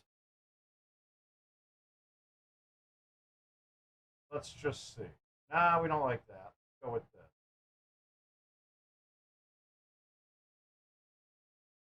Now, where is this position correct? Okay. So this is the insides of a trackball, right? That's the inside of the trackball. And if you look, it's not completely symmetrical, right? So you have a different reaction for shots going to the left than you do to the right. And that's just the way the ball is designed. So when I'm trying to make right chips, I'm cutting them more so and using a cut to fight the chip. It's a little bit more advanced. So right away, don't start doing that. But no, you're going to find yourself on a right one chip. You're going to miss it left every time. Like, you're going to overcorrect for it, right? What? No, it's not. There's no way it could be. It's not upside down. You're upside down. I'm looking at it live. That's not upside down, Gomez. Are you trying to mess with me? What? But so if we look at the graphic, though, you have a roller between the 1 and the 3, you have a roller between the 1 and the A, and you have a roller between B and choose club. I call this one the stabilization roller. I call this one my x-axis roller, and this one my y-axis roller. So the one up top is for your power, the one on the left and right is for your left and right. So when you're looking at that, though, you can see exactly where the problems lie. It's why when you hit it out to the right hard, you have it a chance of bouncing up and not staying on that roller, so it doesn't give you an accurate read. It's just part of the game. You got to get used to it, but just so you see that, you know what you're looking at with it. Hopefully that gives you a little different perspective.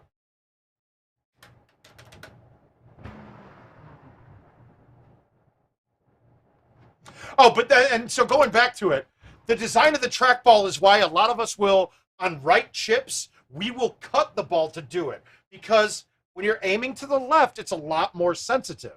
It doesn't get more sensitive. It means that, like, it will take it. It will read as far out as you hit it. I don't know, Rick. I don't know. It's Gomez, dude. We love him. Way to go. Way to derail the training, man.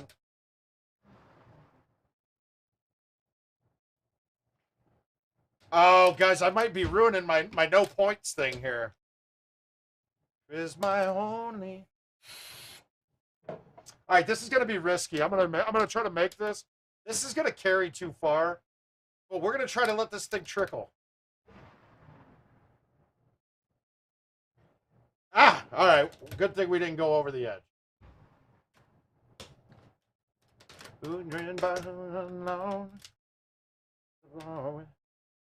Again, I'm not going hard at this pin. There's not a real shot I can hit with no risk to get this in. So I'm going to hit bite. I'm going to smoothie the 10.5 with bite and just let it go down as far as it wants. It's never going to get down to the hole, but I have to have some spin on it on a down 7 with the driver coming in, or else that ball's over the edge. So you relegate yourself to not having a chance of holing that one out. The only times I'll attack that pin is if it's in the middle to top half of the green. Or if I'm down strokes and I need it. Or if I'm just trying to show off.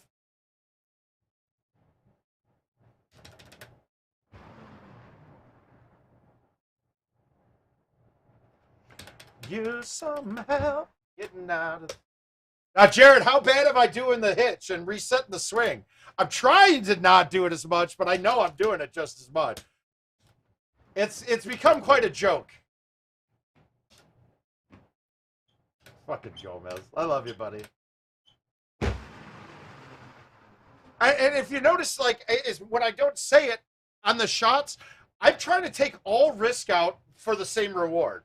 Could I have gone out to the right on this setup? Yeah, I could have. Well, what's the reward to it? It's the same shot. Snow isn't hard to deal with. Yeah, it's way less distance, but it's still a simple shot to deal with. You got to get used to your speeds coming out of it. But once you do, it gets a little bit of, it still gets a little spin on it too. So you still have control of it.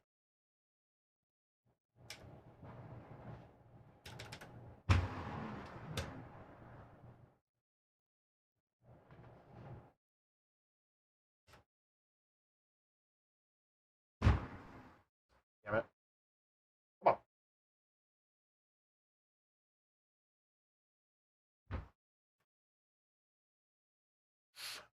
Wow, let's see how bad. Let's see where we're at on this leaderboard now. Ah, I still haven't popped up yet. Still not up there. All right. If I can get past this hole, I think we might make this 5 straight 34s. We're going to go with the 3-wood high tee. This one, I'm going to pull back almost dead straight, and then I'm going to smoke it out left of the tree. It's going to still cut back, but if I have to pull back dead straight, it won't cut back to go in the water.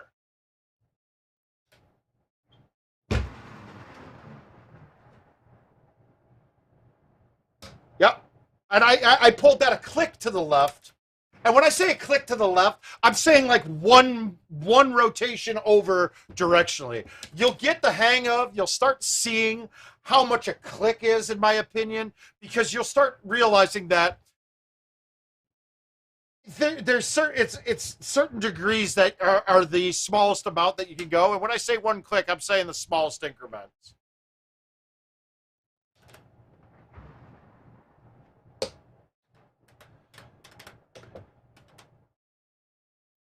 All right, let's look and see where the pin is here. Now, I'm kind of tucked behind this tree a little bit, so my approach coming here is going to be a high T, but I can't go straight. But I got to play from this side. If I want the whole lot, I'm playing from this side.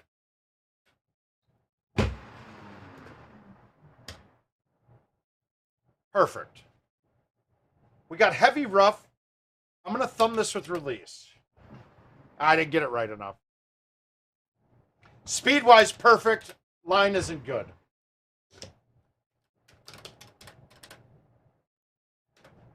All right, this pin's also in a bad place.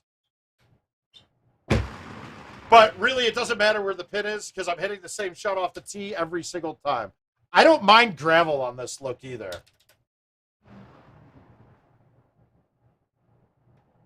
Wow. Wow! Hey, Sky Monkey, been a while, man. How you doing?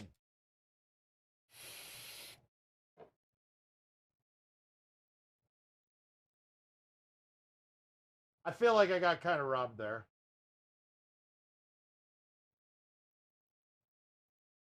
All right.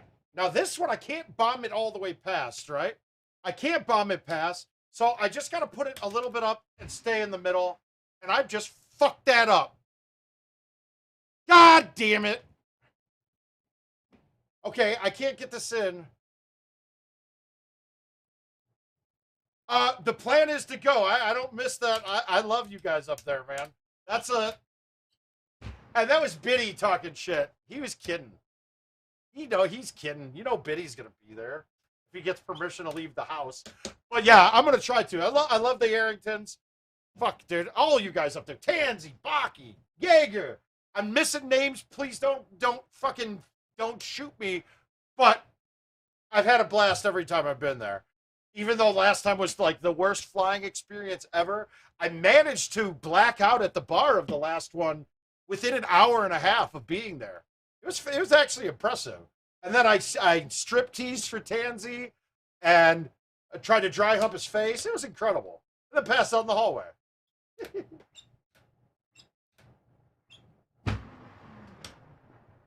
Can we make it? No. All right, so now I need another stroke here, right?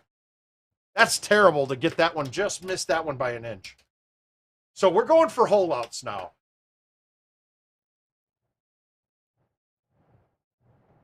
Oh, absolutely. And guys, I've said it before. I love pagan events, right? It's a totally different atmosphere. Maybe not even totally different. No, but with the money being bigger and more people being there and the notoriety of winning them, it's got a different edge to it, right? Now, when you go to the Houston tournament, man, dude, I kind of pretty much penciled myself in the top 4, even if I broke my legs going into that. Like, I figured that was going to happen. That's just how I felt. So I didn't give a shit about consequences of actions during the weekend up to it. So we just had a blast.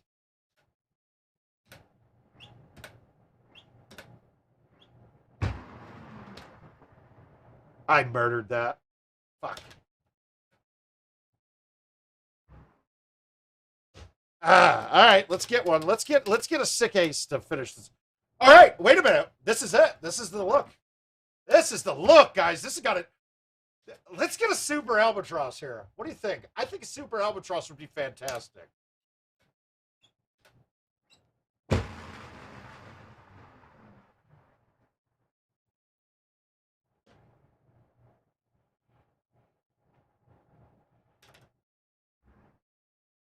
And then you're gonna miss the putt. Oh my god, dude. Guys, that was the perfect setup. That was like the dream look. All right, we can't get this over, so we're going back to the layup shot. I go from here, tee it all the way left, little bit of cut, and then throw it out. I threw it out too far. All right. Oh, now I'd be pretty much screwed right here.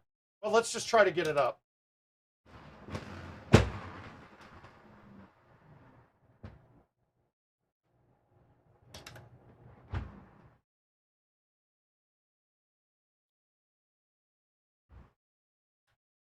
Yeah, that was the optimum. Missing that putt's a killer, though. Have I updated yet? Am I showing up on the leaderboard? We are not on the leaderboard as of yet. Hey guys, and actually now, I'm already feeling now this is actually going to be a very successful event because even with the DNFs, I'm under 30 games. No, not at all, Tony. You do not get the same looks ever in events mode.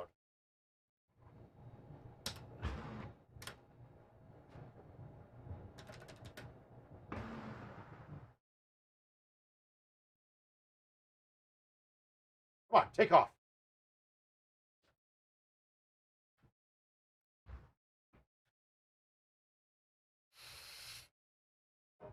All right, 2 through 1.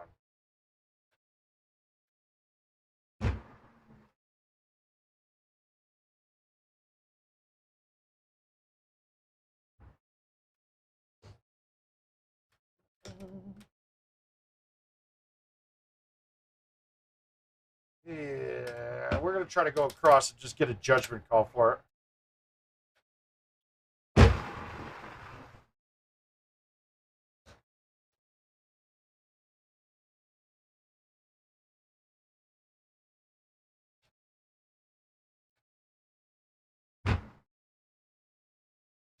Now, I will say this. I'm noticing my pullbacks are off a little bit. I'm pulling a little bit farther left now than normal just because the extra height.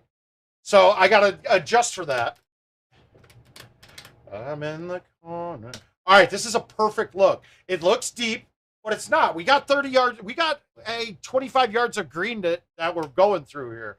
So all I need to do is hit this one 345 on a fly. That's a gimme. That's going to happen. So we're going to bite this and let it trickle down to the bottom.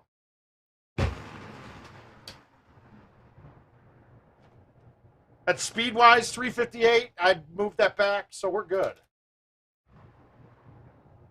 Woo.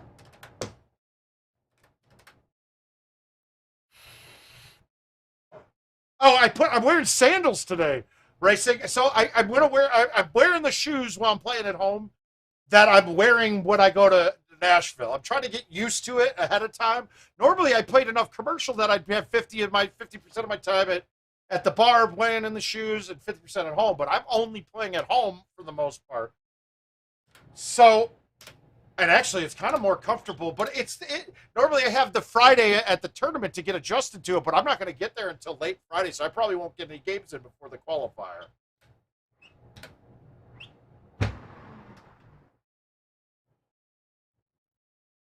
I'm giving it my all. I'm not the guy you take.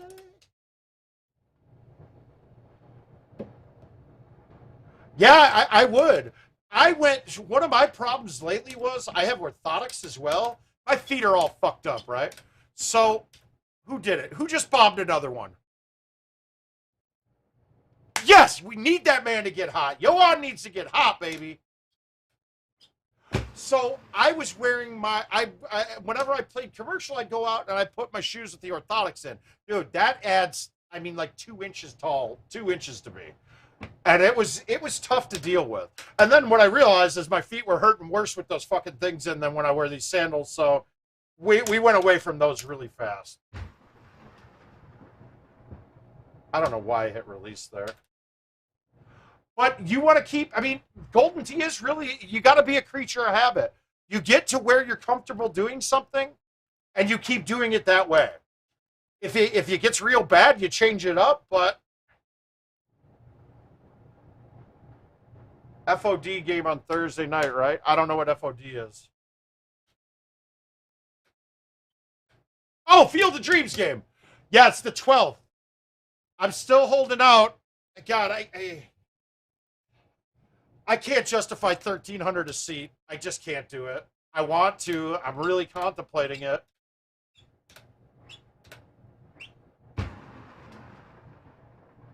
It just really pisses me off that the way they did it, they should not have allowed those tickets to be transferable. Anybody who got in on the lottery and got them, bought them for $350, and they were listing them at $3,000 a seat. And like the first day, I saw them sell at $8,000 a seat. Sorry, that's fucked up. I'm a Sox fan. I live in Iowa. I want to be at the game. Shit, I know people that applied to be concession workers that because they wanted to get into the game. That was stupid. Oh, it stopped. Okay, so now this is a perfect time to look. So there's a spot on this edge that will show ice or cliff, and those will play differently. But if we look, my G wedge is normally 73 yards. It's 20 yards out, so it's 20 yards down, so I'm in a shittier surface. So I'm going to hit this a little harder on the chip.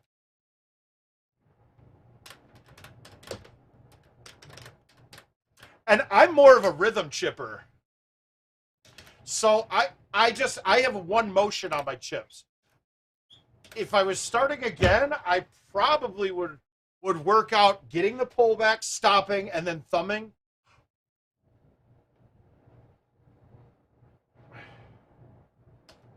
Oh, God, yeah. That would have been awesome. So, and then Bacon was going to come down. Todd Clark was going to be down here for work. That his work trip got canceled, but we're still working on getting tickets. So hopefully Bacon's flying down. You get a Friday afternoon stream with us after we're at the Field of Dreams game. That's the plan. It's the hope, but I doubt it happens. I don't think we're going to get tickets. I mean, uh-oh, moisture. We have accumulated some. Breeze we've been through. Thank you guys for being a good crowd tonight, man. I like the questions. It's good to answer questions. It keeps me interested, so I appreciate it. Don't think that you're a bane on my existence, man. I don't do this for me. I do this for you guys. And then someday, hopefully, if we can get it to take off when PGA comes out.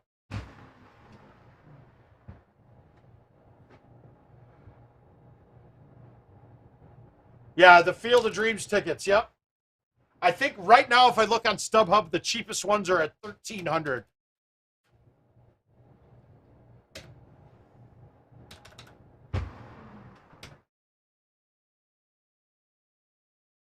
Caesar, it's okay. You can root for the Sox while still rooting for the T-ball team. Well, now, to be fair, face value on them is $350. So 4 times the asking price, isn't that outrageous? Especially for a game that's only got 9,000 seats, I think it is. There you go. I just answered that one. I'm ahead of the curve on questions.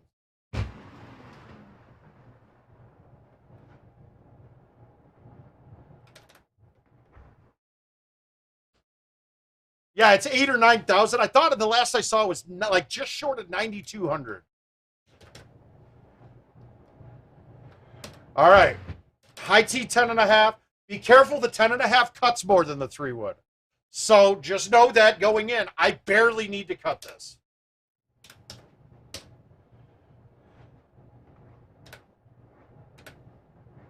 I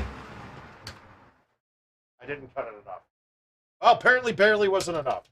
All right, so now let's go through the chipping part of it. We're in snow. We just learned that snow is about, well, it's less than a quarter. It's like, I mean, most stadiums now are holding 40 to 50. I mean, so it's like, oh, it's probably a fifth. But we're going to look at this. So we're going to check the height, right? And this is just going to be getting knowledge. I think that my 7-iron's high enough to get over that. So I want the lowest lofted club. So I'm going to go with the 7. I'm coming out of the snow, and I don't really care. I think we might. I'm just hoping. I'm really hoping for an awesome guest. I don't care who it is. I'm just hoping that they're awesome and up for a good time. That's it. That's all I care about. And if it's somebody who's got, my wife will probably be here too. So if the person that wins wants to bring their significant other, I'm all down for that too. You got a king size bed for the winner, so they're ready to go. Oh, am I? Let's see. How bad are we? How bad are we ahead of everybody? Okay, so Al and I are way ahead of everybody, but that's going to jump again here real quick. All right, so back to the chip. I'm going to hit the 7 with release. I could even roll this, being that I'm coming out of the snow. If I want to rip this as hard as I want, I don't really care. We will have that's going to be my drink of choice. And oh well, I watered it. Big deal. It didn't matter. Let's try it again just for shits and giggles. And that one with roll would have been fine.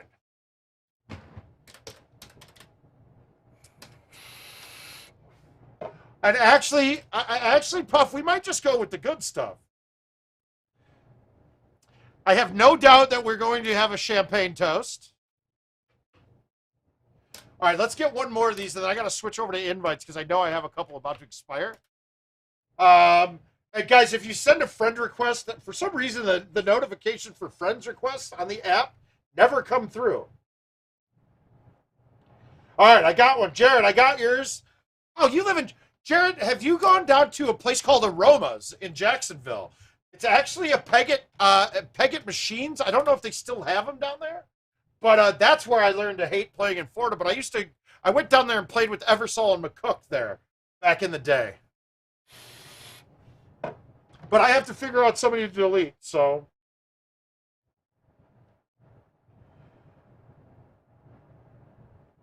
No, no... No, come on, find somebody to get rid of. Oh, there it is. Perfect. All right. I'm actually got to talk to IT because it's not conducive for me to be deleting people off the app. I know King he's hit the 500 limit. I've got the 500 limit.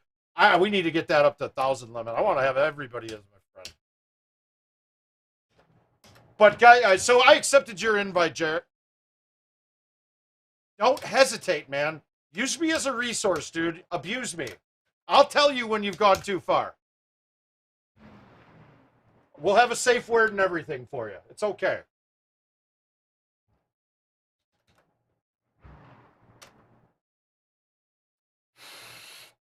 Yeah, we need to. I mean, there should be no reason why there shouldn't be a resource issue to mess with it. I overcut it.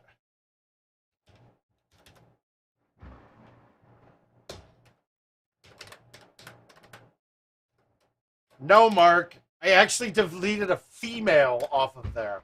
I don't think she plays anymore. And if you do, Andra, please send it again. But I haven't played an invite with you since Vegas in 2017.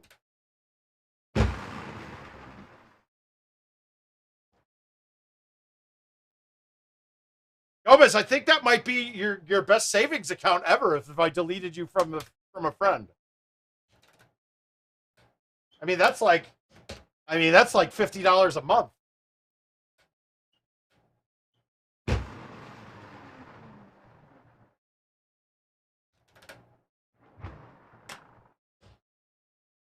You are due. Well, send away then, sir. Find a good course. You guys tell Gomez the course he's got to play me on. Let me beat him up real quick. He can even watch me play it tonight.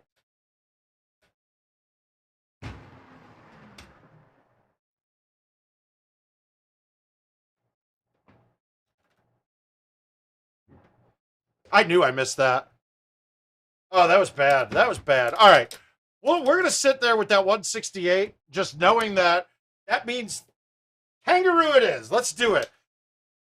Gomez, hit me up with a kangaroo. You know I'm in.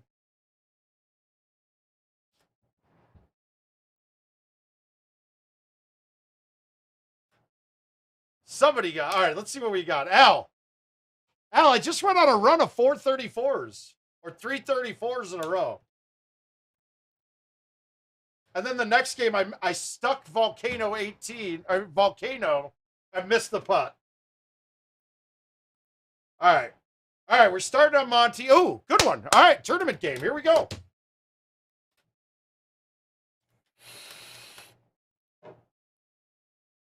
25 a man is the max of the invites. And I do believe that will change. I think we're going to go up more this year.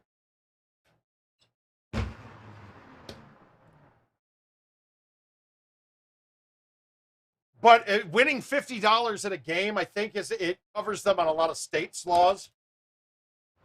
Better on my own, on me. Never met you. Sometimes it be like that.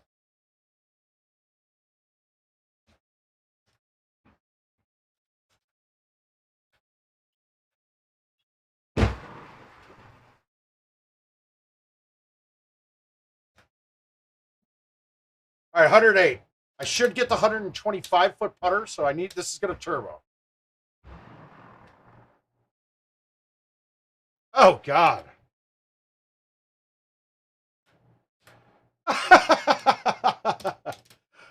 Oh. Oh, Al, those are brutal, man. I never met your ass. Ooh. Did Eloy hit 2 again tonight?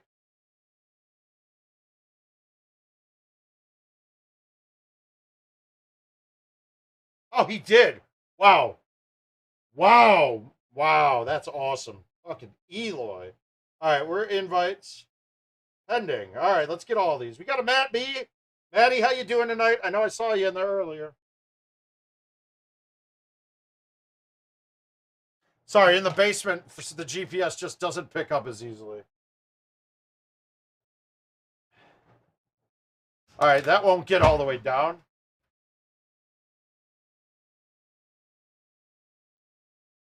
Oh, that's right. I saw it. Yeah. Oh, no. I didn't. Ugh.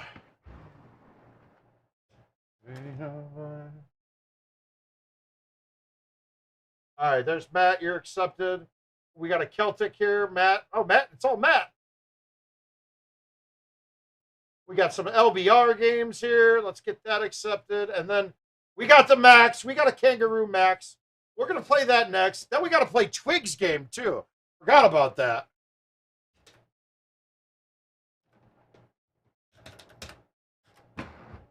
Yeah, this should not be offset this much. So stupid.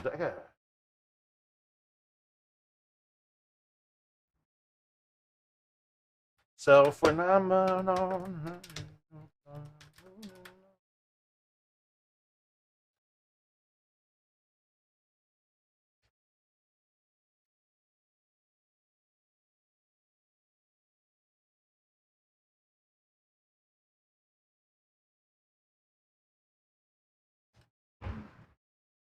I think this is short from here, but I'm going to get a chip. Oh, fuck. Just do this.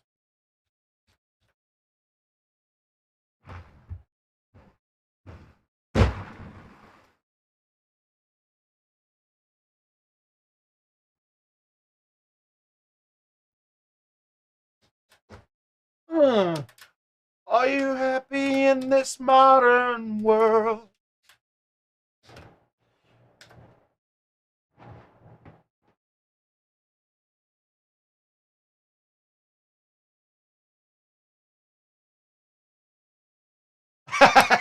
Good. Yeah, no, it's 25 a man is the max. Oh, change. I can't believe anybody didn't say anything about that putt I made on 2. I broke a record with myself.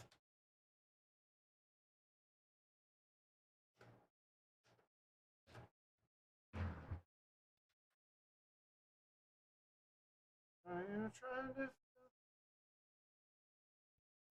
Or do you need more?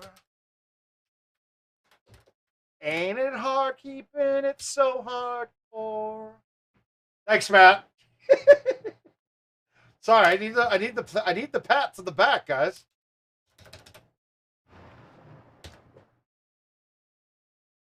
Oh, change. Even spend time myself.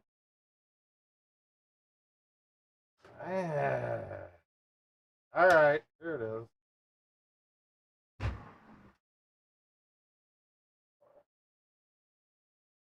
Ah, I feel like it.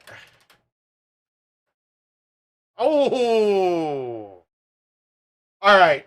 I like this new tee box here because now I'm just gonna murder boner this ball, and I'm gonna have a straight shot and possibly even a thumb shot.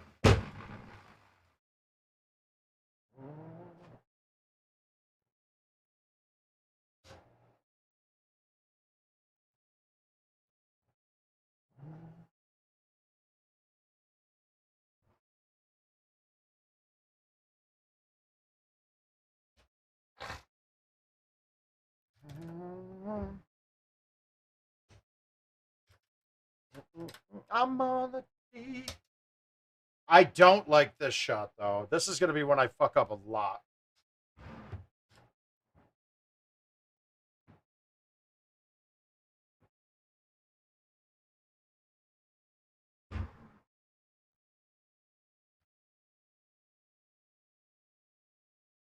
Why'd I hit a 3?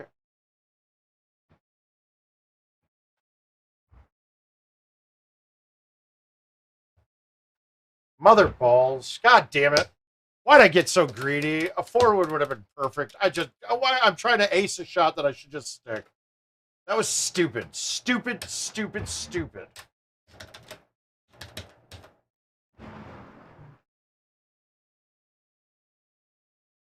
And a lot of the time, a lot of the mistakes I make are when I get too aggressive at things. That was kind of dumb.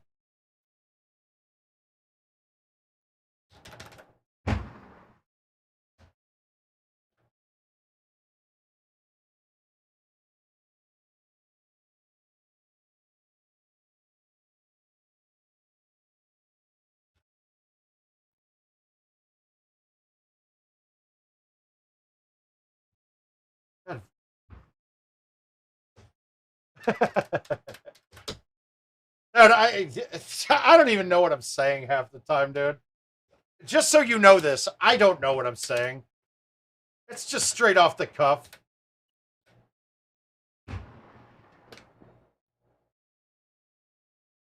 I just lost this because of bad shots. Shit. All right, saving that birdie is actually kind of huge here. Fuck. So I figure I gained one on 2. Let's get an ace here and get right back in this.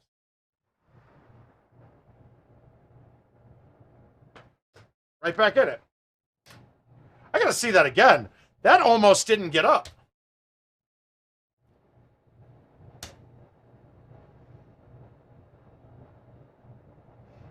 Okay, see that one should have met. That should have been off to the left. I'll take it, but that was not a perfect shot. All right, when they tuck you way over here, this is a problem shot for me.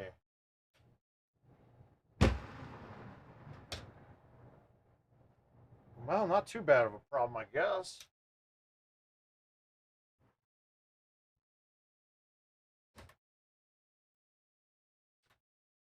All right, we got ace 18 too, I think.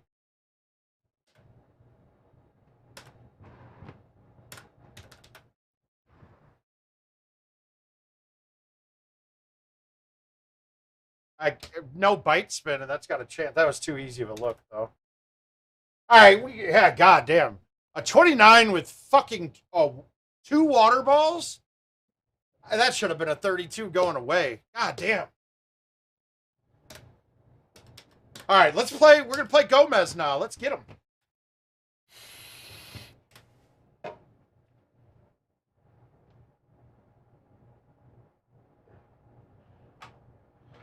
Let's bang out this kangaroo. Thanks, Matt. That one I'm worried about, though. I doubt I win that one. Where is Gomez? Nope. That's not it. Oh, we got to play Twig, too. Yeah, where the hell is it? Did it not accept?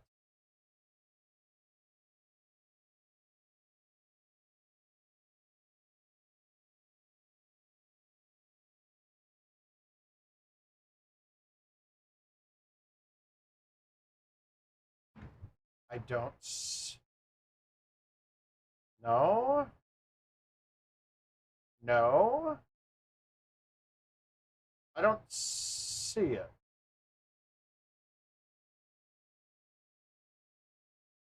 Did Gomez not accept it?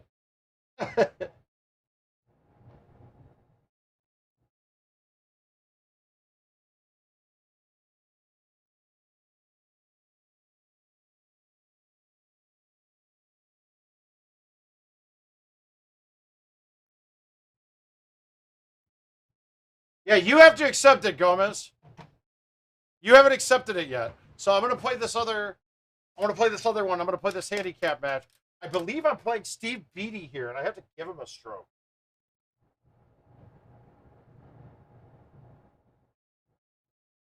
Oh no, I'm playing Randall Landers. Here we go.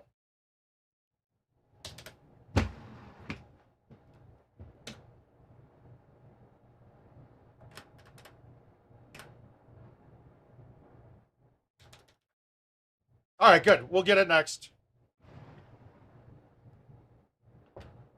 God damn it, that was baby smooth. I liked it. Oh, good. I'm feeling like we need a lot of moisture. Here comes a hole out. We're lining this up.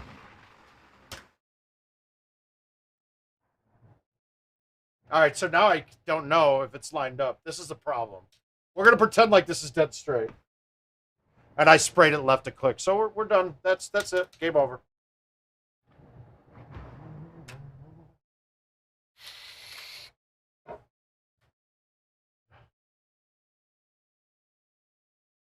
This one's a little bit tricky.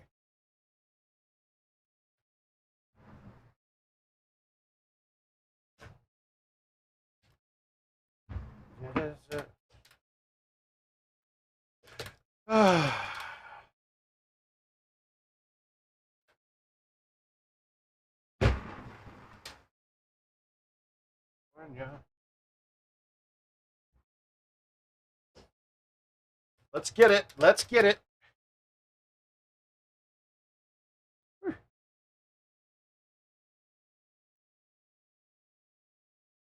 All right. Good luck. I'm going to be careful here. I'm going to hit the high 3 just because I don't want it to go that far and go down and catch the water or get stuck in the rocks.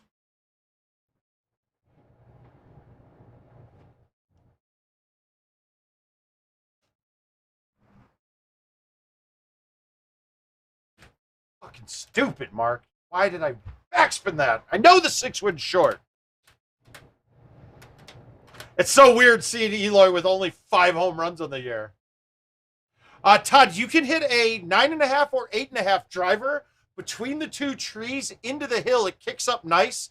Just got to make sure you cut it a little bit coming in. Like cut it to the left. So a little bit more BC.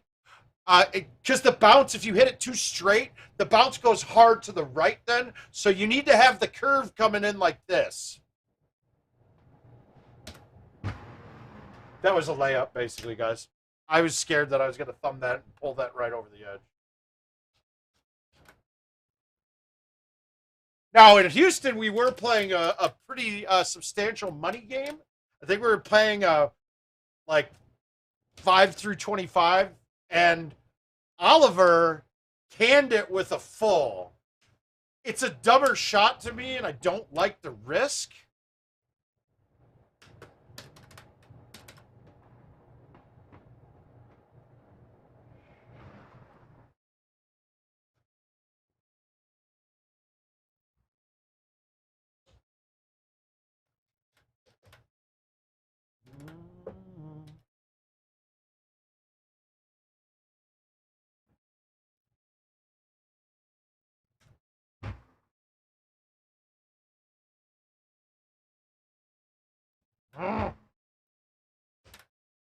But you got to cut it with backspin. It'll bounce up high enough and get over the edge, and it actually gives you a very creamy shot coming in.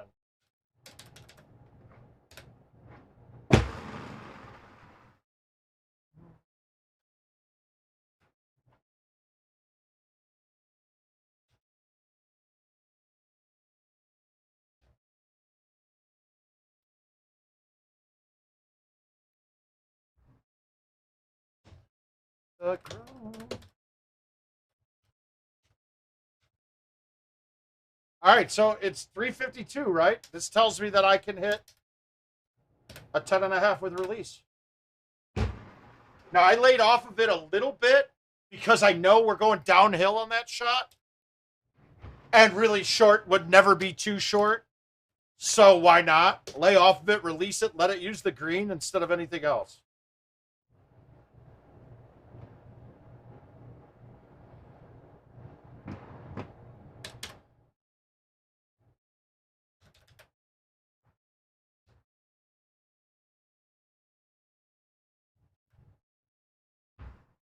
And I'm having way too many thumb shots on this right now. It's kind of goofy. My shot. I am not throwing away my shot. And I'm not throwing away my shot. Get a scholarship to King's College. You guys, in case I don't think I've advertised this much lately, but I am a huge Hamilton fan. Like, I mean, I proposed to my wife at Hamilton. We've seen it 3 times. Haven't gotten to see it in New York yet, but it just popped into my playlist without me even telling it to. So even my phone is smart enough. Oh, my phone and Amazon have gotten smart enough to know that I love Hamilton. We are meant to be. If you guys haven't seen Hamilton or watched it on Disney Plus, do it. It is probably the greatest thing I've seen on stage or screen.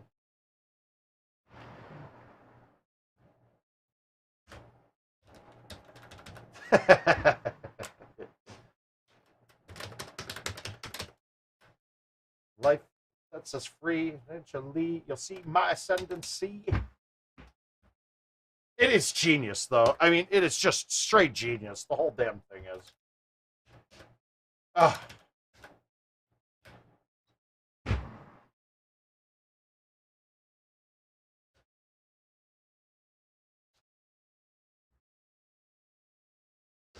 It's too bad they missed it, Al, because the touring cast that played Minneapolis was actually a pretty good cast.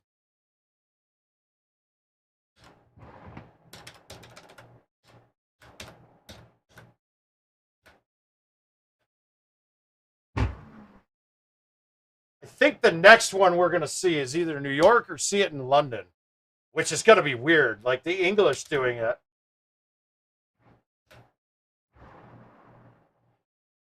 You're not a stallion with the 1st Black Battalion with another shot.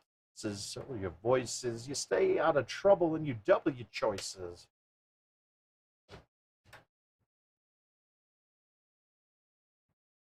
Okay, soft pass is fine. Hard pass would lead me to believe you don't have any sort of class or character.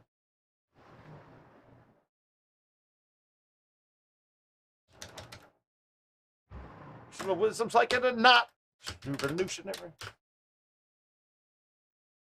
I don't. I'm telling you, I believe that's a grounding issue when that happens, or it's a short in the button. I've been kind of trying to test it, man. I got kind of sucked in. Hey, Corley, I got sucked in after watching what happened to Grover in Orlando. And it's weird. I got a bunch of messages, all from lefties, that have the same thing that happened to Clint happen to them. So I gotta have a feeling somehow, somewhere over here is arcing something. And I don't know how it could happen, but it's got to be that, in my opinion.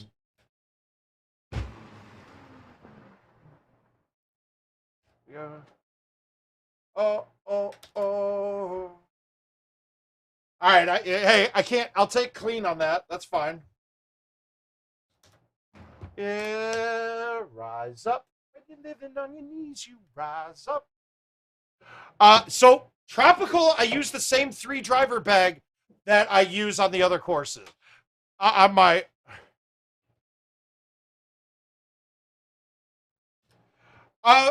I got a feeling there's a grounding issue there. That's my guess. Did you change out the buttons and not just the spin button? Change out all of the buttons and see if you're still having it happen. And then if it's still doing it, then try unplugging the card reader. I am Art. You know me. All right, we're gonna beat up on. He is so fucking due, but it ain't happening here. Where are the hungriest brothers with something to prove? Went Moses claiming a promised land. 406. Am I gonna hit? Nope, we're good.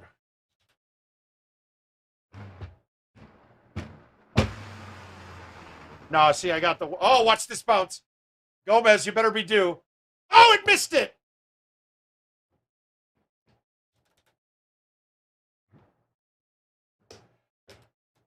Every expectation is an act of creation. Specialty and sorrow. For the first time, I'm thinking past tomorrow. Yes, I'm singing Hamilton songs. I'm not throwing away my shot, baby. It's up.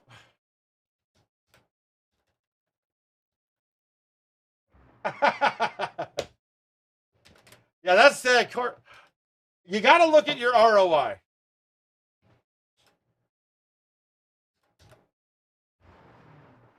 Daily for me is all about ROI. Yeah, I could chase. I could try to chase JoJo. I could work on fulls and go after him. For me, though, playing 3 games and getting 20th place is better than playing for 6 hours to try to chase first. Hey, Jordan. And if I didn't get to say it, Jordan, congratulations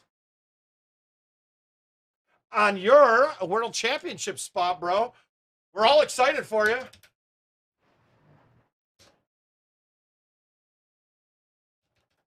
Please don't hesitate to let me know if you need anything for the trip. If you're having issues getting there, you need a compadre to go with you, anything like that, let me know.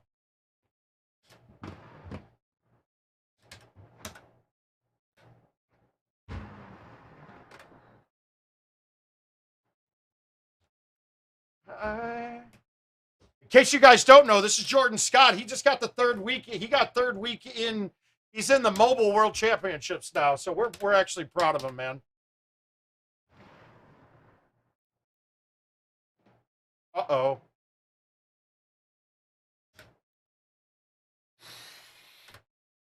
Uh-oh. Breathe me in. Breathe me out. No, if I could ever go without.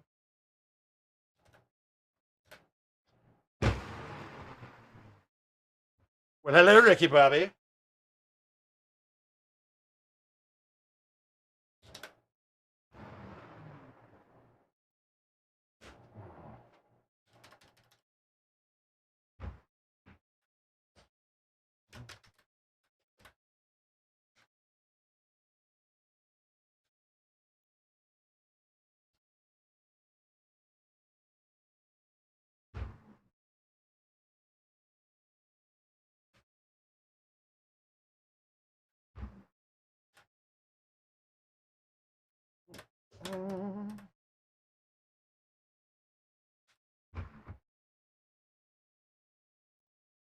Oh, nice thumbs. Nice line, Mark. God damn it. Watermelon sugar high. Oh, shit. I might get a chip at this.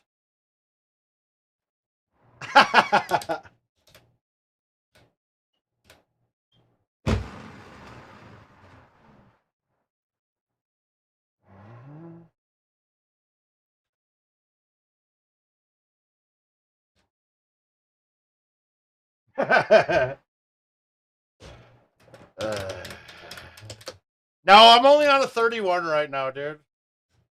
You got this. I'm going to blow this shot, though, I think.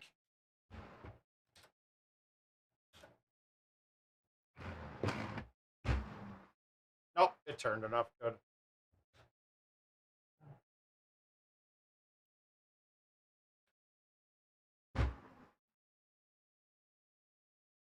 Woo! What is this? Nope, skip that. You're killing it for me, Amazon, but that was bad.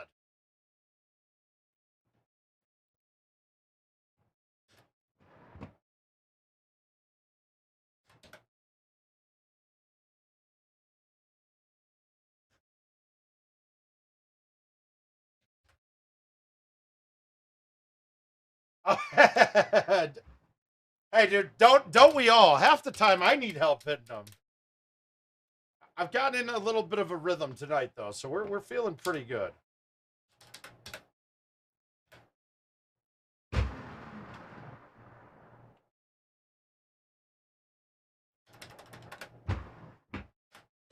Yeah, I only was on for a little while last night, Core. I had a dentist appointment early today. Oh, the wedding was fantastic, Paul. We had a blast. I didn't realize it's weird too because those guys were all golfing. All the Minnesota guys were golfing in Hudson, Wisconsin, and I happened to be there for a wedding. Come on, Win, turn it back. You know.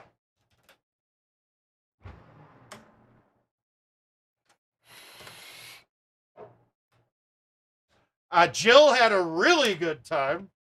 She enjoyed herself. Jill's mother did too.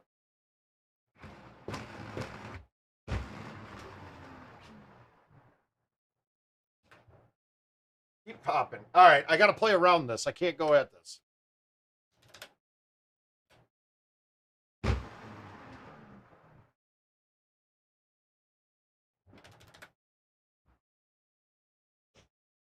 What is this? It's giving me all sorts of musicals. And I'm loving this.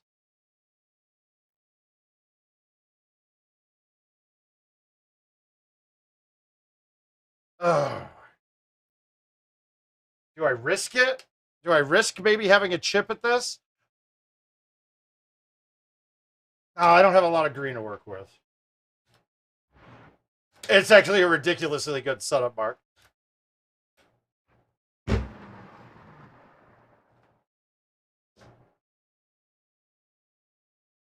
Oh, this is that. I want to see this movie.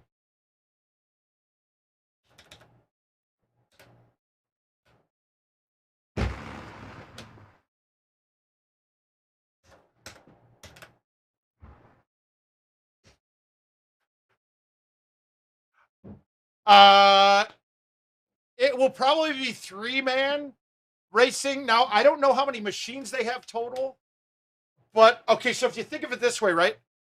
If they have 30 machines, and let's just say that's a pretty good estimate, there's 30 machines. Right now, there's 170 registered or signed up. You generally lose about 10 to 20%. So let's knock 30 off. So now we're sitting at about 140 people. If you have 30 machines, it's going to be 2 flights of 3s and 2s. So you're not gonna, and they go away from 4-player games. That rarely will happen at a tournament now. 4-player games would be the bane of our existence.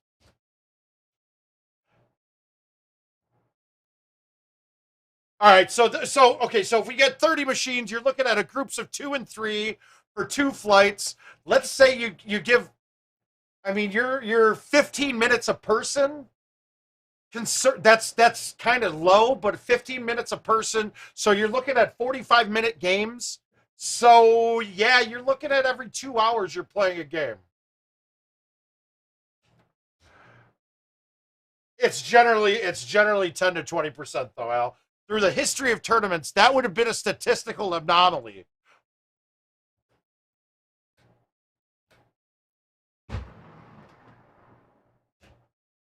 Oh.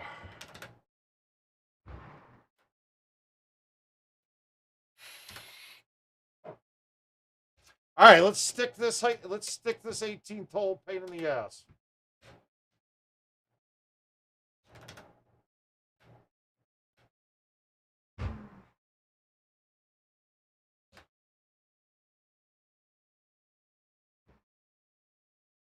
All right, Gomez, all you need is you need a 1 better.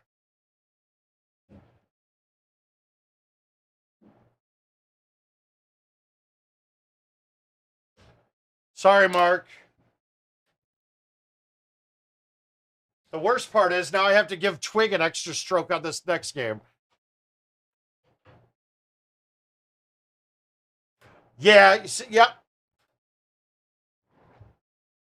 All right, let me get this game against Twig so he can quit whining. He probably shot like a 25, and I'm giving him like 10 strokes, so.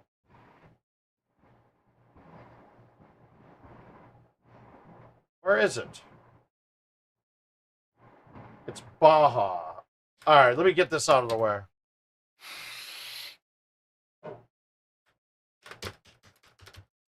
My guess is that we have 155 at that tournament, is my guess. That would be my number. I'd say 155 would be a good, fair number.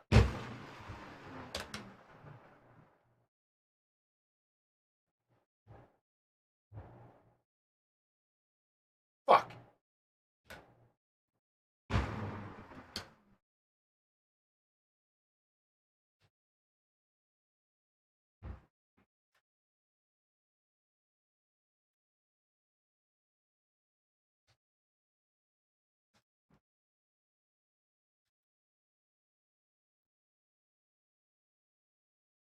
But then you have your you got Demko on the list. I mean, that's like pretty much a for sure back out. And then also, I mean, I think there were a couple Canadians too on there, right?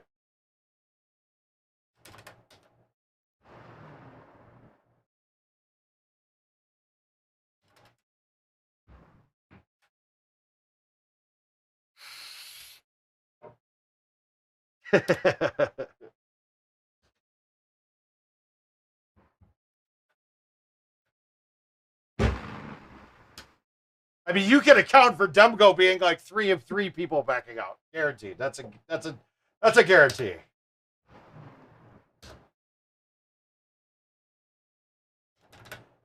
Ta-da. Better than he can.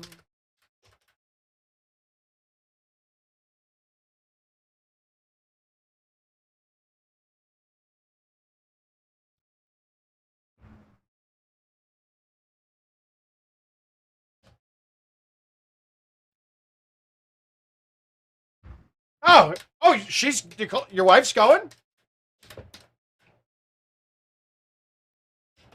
And he can. I'm not talking through Bajas much, guys. If you do have questions on any of these shots, let me know. But we've seen this enough, and it's a pretty straightforward course.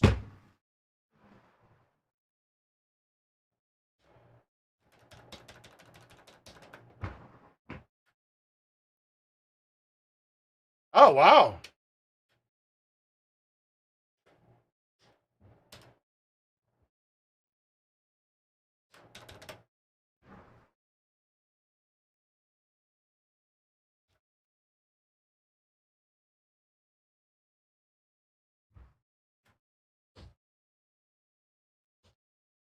Yeah, they get to they can all be ashamed of you guys live and in person for losing to me.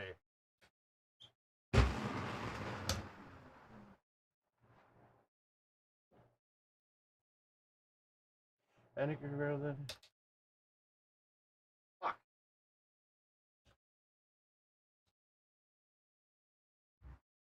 Are you with me instead?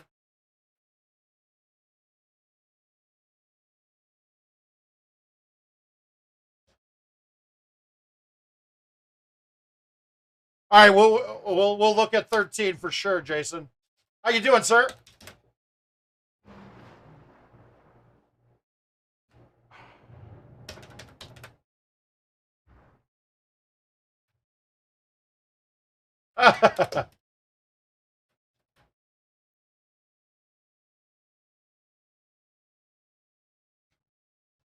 Just gonna have to like.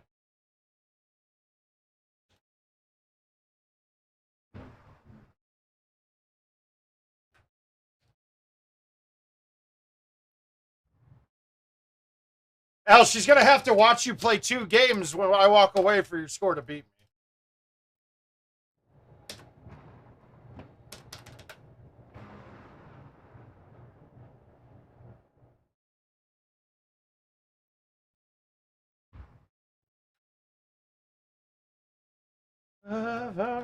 Well, you're gonna have to win some games to get me.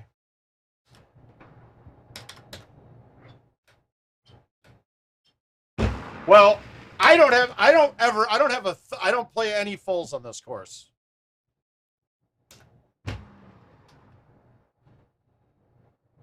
There, I'll take that back. On one of the events modes or one of the dailies, I played 1 full on the par 4. All right, for me, this is always a thumb shot. I'm going to move this all the way right. I'm going to thumb it straight with release and just flip it.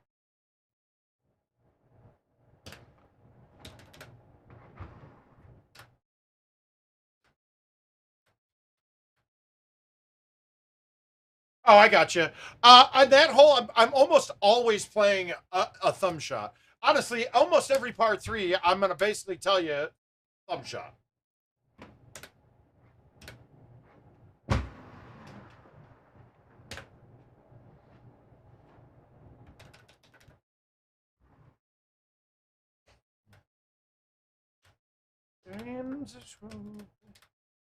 But it all depends on distance. It all depends on distance. And if I'm in between two clubs, then but on that hole, it's generally going to be a distance where I can use the tee to make it not be in between clubs.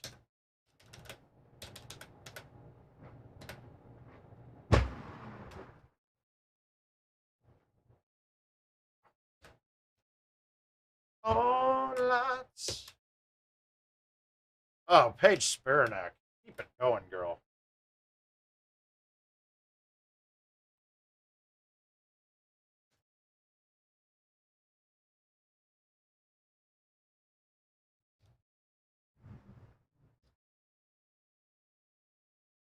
Yeah, 17 and Pine is an exception, except I do have a straight hammer shot that I hit on that quite a bit.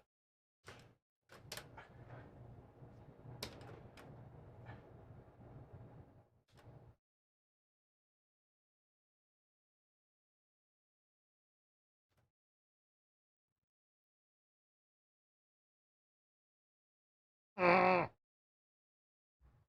Don't deserve it. You.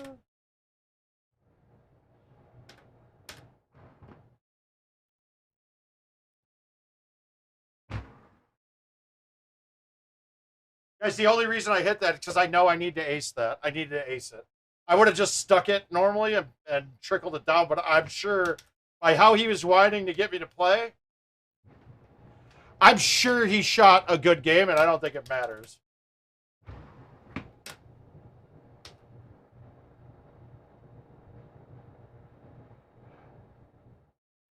Oh, nice shit, Jason. All right, Corley. I am always expecting to when I hammer a ball, if I'm 142 or higher depending on direction. 142 straight to the two, which is rare to be dead straight to the two. So I'm looking in the 143 to 144 range, and then if I'm going out directionally, I need to get into the 150s. That's it. If you're hitting 137s, your balls by hammering it,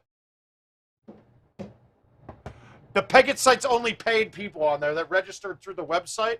Through the Facebook post, there's more people signed up that haven't signed up on the site. That's all. If you can only max out at 137, your ball's greasy or you need a new track ball.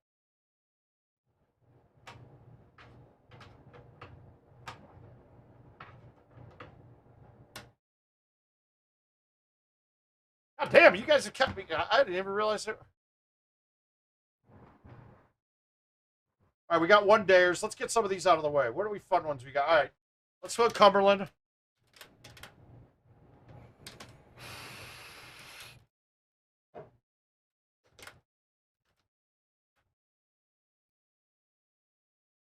I think one of these days coming up. Tell me if anybody would be interested. I know we haven't. I know a lot of sometimes we rag on Sobel guys. Kid's got a great big heart.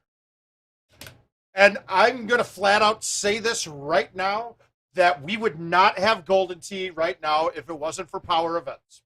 Golden Tee would be a dead thing right now. 100% dead. They would have lost all their players and they would have never come back after what the moves they were pulling. So I think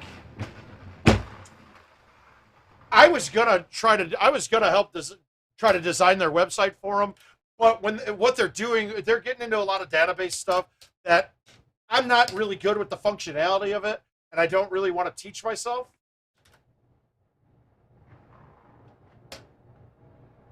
But I mean, this kind of site that they're looking for is probably going to be $1,000 to $5,000 proposition to get somebody to build it. I think we can raise that pretty quick.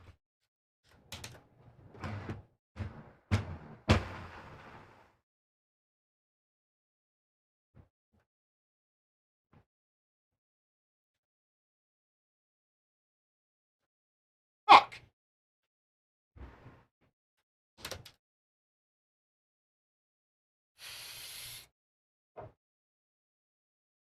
just as a little bit of an appreciation. It sucks too, because if they didn't need something advanced like that, I'd throw together a WordPress site for them together.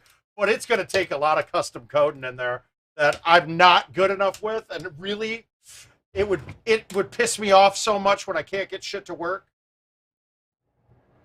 Yeah, but even with Parker,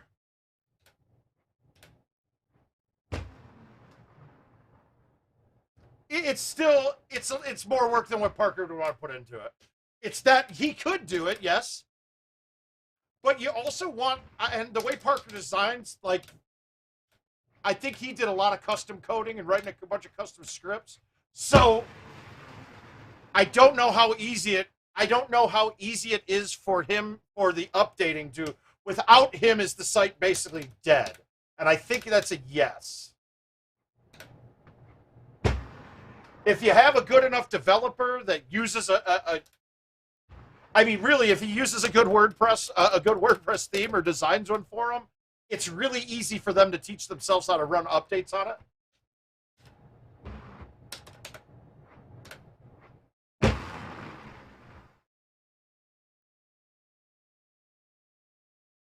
God, am I pissed? I need to watch.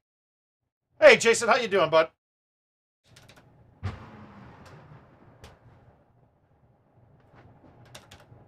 Did you have any come to Jesus moments about what we were talking about last night, Jason?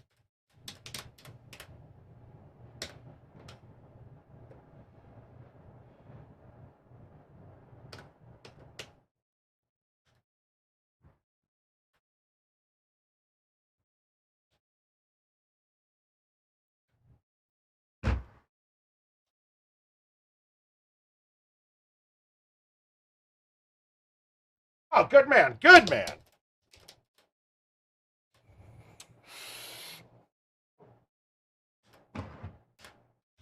Well, you know, I only say these things because I love you, bud.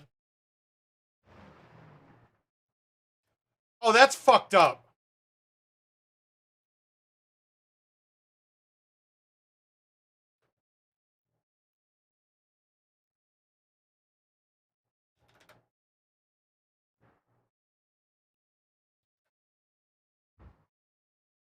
I'm going to pretend that didn't happen.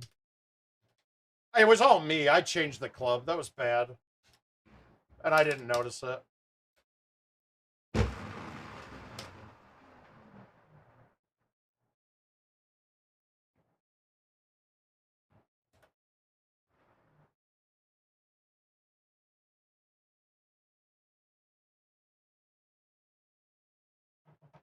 All right, so now I'm actually a song from the...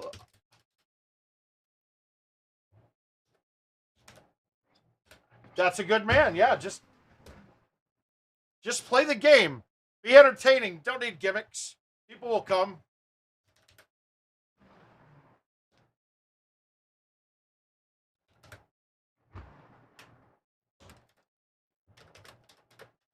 I'm doing my stuff is all because I'm trying to find ways to make money since YouTube is fucking still not approved. It's been 8 months and I still haven't been approved for monetization. Son of a bitch, that's an ugly look.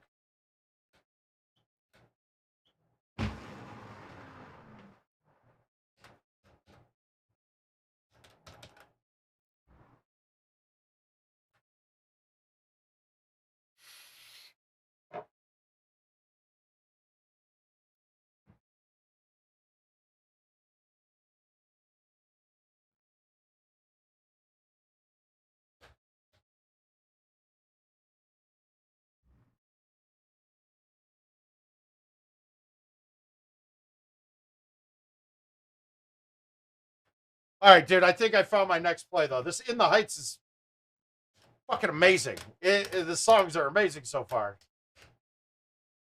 I do, but I also would then need to get rid of my wife. Now, you guys think this is bad. It's actually fine.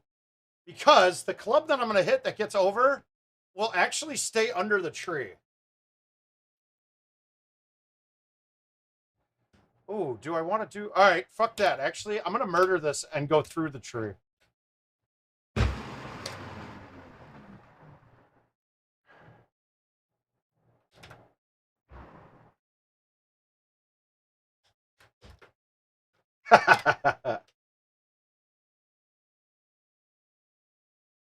Well, hey, Jason, that's not a bad thing to have that in your brain.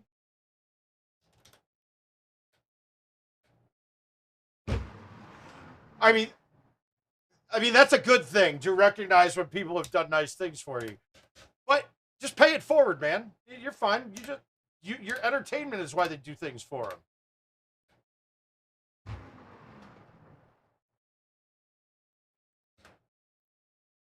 I'm actually typically my brain's in my pants, so it's not telling me to do nice things for other people. It's telling me to do nice things to him.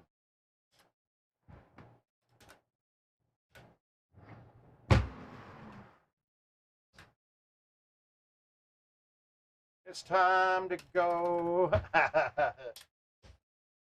Put your best face on, everybody.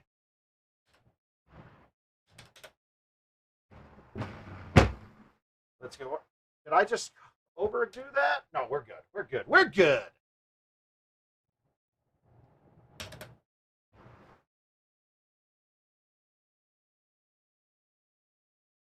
Let's go out with a bang. Bang, bang, bang. All right. All right, so let's go through my thought process on a shot like this. Might be different than others, but I think this is going to be how you guys can get to managing risk to reward. It's a par 3. Can I thumb this shot? Absolutely.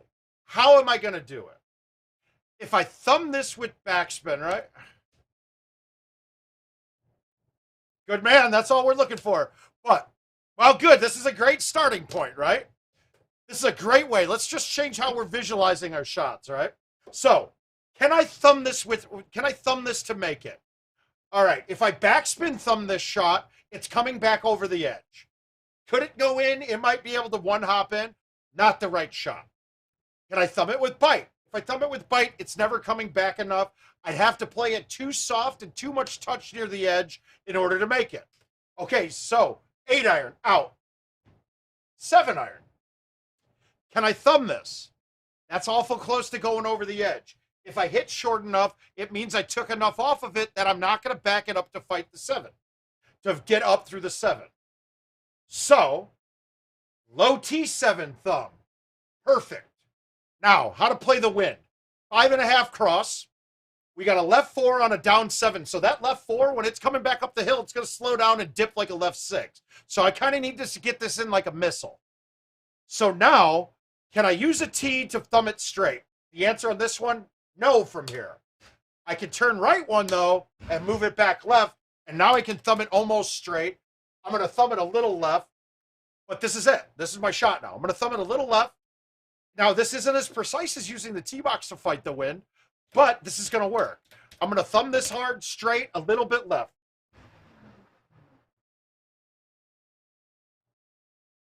Notice speed, perfect. The pullback, it could have gone in, just needed to get it left a little bit. So now if you were playing with me and you watched me do that, you would see on the shot meter where I aimed it and know that, okay, I've got a good 4 or 5 miles per hour on my thumbs to play with there because I can be a little shorter or a little longer, and it's still going to either get back to the hole. It's going to have a chance to have the ball flight go through the hole, and also it's not going to go short and back over the edge. All you would do is that same thing and aim it farther left, and you got a chance of making it, right? And that's it. That green it was a smaller landing spot with a decent break and a big wind, but by just doing the math on it, we took every risk out of play on it completely. There was no thought, there was no way that ball could have gone in the water. And it had a chance of going in. So risk 0, reward high. Let's do it. That's it. That's if you play Golden Tee like that, your handicap's going to shoot up and you're going to beat most of your friends all the time. Same kind of thing here. Now we know we're going to get a tiny tee box, right? So using a tee is kind of out of the question. We know if we thumb the 6-wood, it's short. It's really probably a 230-yard club, maybe even a little less. So that's probably not my best option. Now, could I hit it? Yeah, I could thumb this with a high tee backspin. That's probably a very safe shot too. Or you can go up here and low tee the 5. and thumb it with bite. I like the low T5 with bite more than I like the 6 high. I just don't trust the 6 wood much at all. So I'm going to low T. Now, here is the problem, though. If I try to make this with a thumb shot and fight the 9 wind, I don't have any spot to land at. So on this shot, I'm almost relegating for a bailout. In order for me to make this, I would have to cut the 5 wood in with bite or backspin with a slight, like a tip of B, throw it out to 1, let it curve back in, and then check straight sideways. It's more risky of a shot, and I think my 25 might still win this, even with that water ball on an easy par 3 that changed clubs on me, or I did. So I'm just going to toss this at it.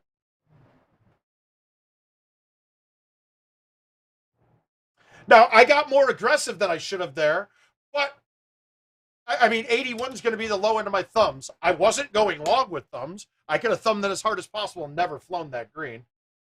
I mean, just minimize the risk completely on both of those shots. Hopefully that makes sense, guys. And that's all you're trying to do. Eliminate variables, eliminate risk, maximize rewards. That's it. And this is why I told Al he was flat out wrong, that he doesn't want to watch his opponent. Because anybody playing behind me on that should have known exactly what they could do and what they couldn't do it. Right? They could have known exactly what they could or could not do there. They would know, okay, the low T5, 81 from the back right of the box was fine. I can't hit it that. I'm not going to thumb that soft. Perfect. I can put this ball anywhere I want on the green now. Yeah, it was a little bit. Wasn't my best shot. Ooh, turtle. Boring ass course, but there's a couple fun holes.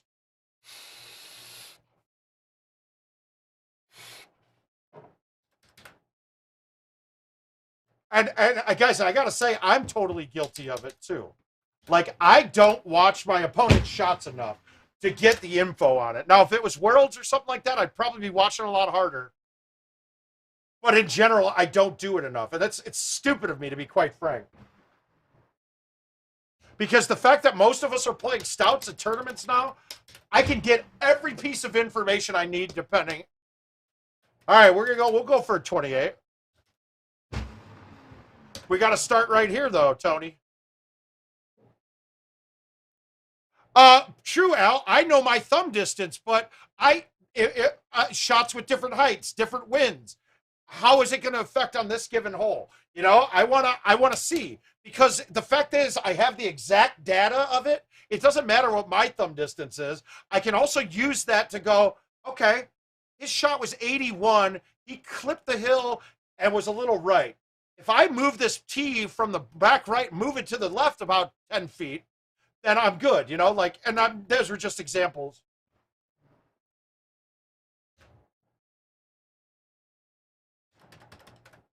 It's just more information, because these I know I can control and get them to pretty much whatever number I say.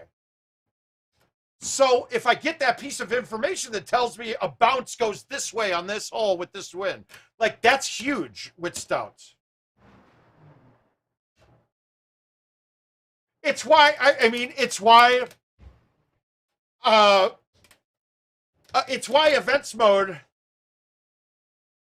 Oh, I trust my own instincts 100%, but you add more data to my instincts? Fucking done. It's done. With stouts, Golden Tee is a straight math game, dude. It is. It's a straight math game. You can't shut it off at tournaments. It's against the rules of the tournaments to shut it off.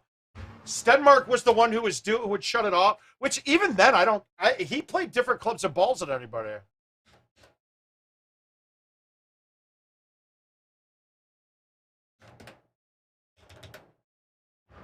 Yeah, but no, that's been a rule for a while now, that you can't shut it off.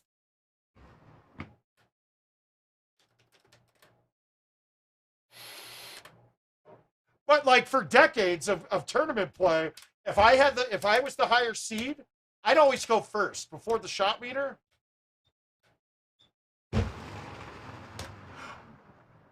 Before the shot meter, I would always go first because I wanted the person I'm playing with to try to hit the shit I'm hitting. Like, now, my game is more refined with it's a different style of game. It's a game that can be very easily copied. As is everyone's games with stouts now.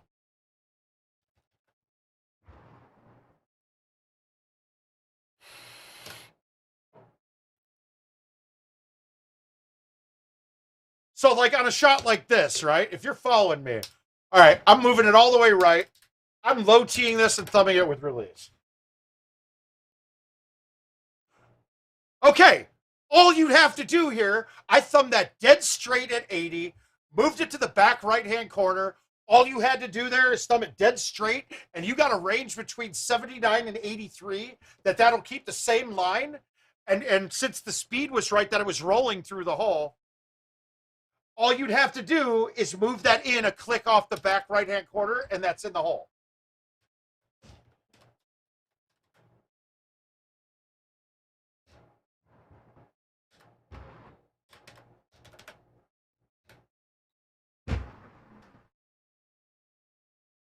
Now, we make it sound a lot easier than that because being consistent, like thumbing dead straight at 80, not everybody can do it, but now you know that it is. But now you know for a fact what will work.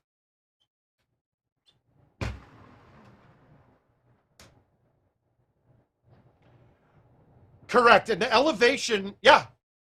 Yeah, if you had elevation, you would have everything you needed to know about every shot.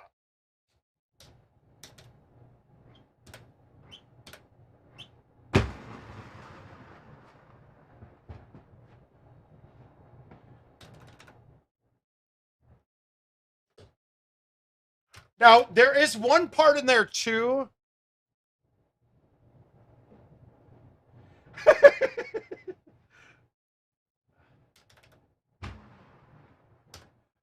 Yeah, I'm with you, Al. Generally, if somebody's hitting a different shot than me, I think they're hitting the wrong shot. I know I've said it a few times, but if you watch my matches with me and McCook, you will see that on 99% of the shots that we hit, our approach is identical. He uses a different bag and shit, but our ideas are identical. Hi, Cole.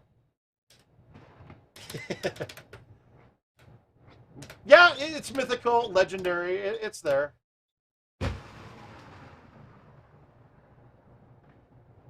These are GT people, Cole. These are all the people from my my OnlyFans account.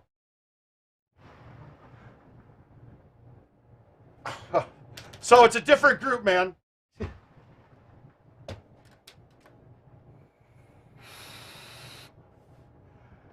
Caesar, for the most part, tournament play, almost everyone's playing stouts. And even so, if you know how all the balls react, I can still get information from it. I can't make an exact copy with the shot that they hit.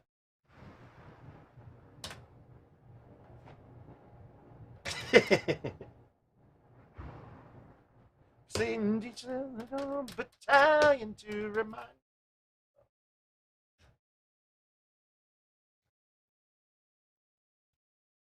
Sorry, guys, I'm not getting any buttery hole outs here. Nothing, no moisture's accumulating here. No way. All right.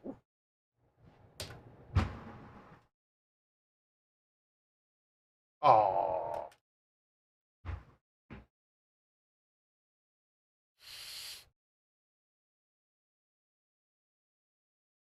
All right, so we can go straight at this pretty much. We're looking at a high T 4 or 5 wood. On this one, for some reason, I always liked hitting the longer club a little softer. And that normally, that goes against a lot of things here. It typically goes against it because I'm always saying, hey, hit your max distance.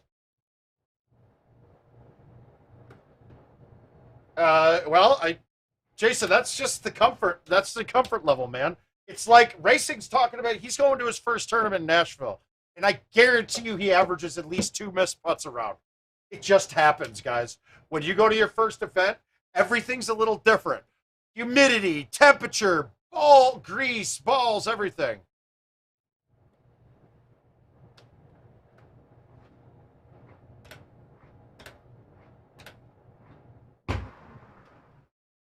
And and when you're playing different clubs and balls too, the reading I'm getting a lot from things. Okay, I know all the balls really well, and most people aren't playing a ball that I didn't play.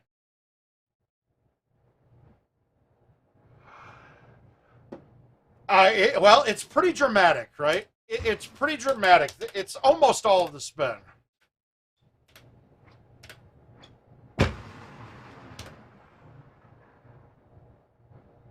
Yeah, yep, exactly. Yeah. But it's a pretty dramatic. You lose almost all your spin.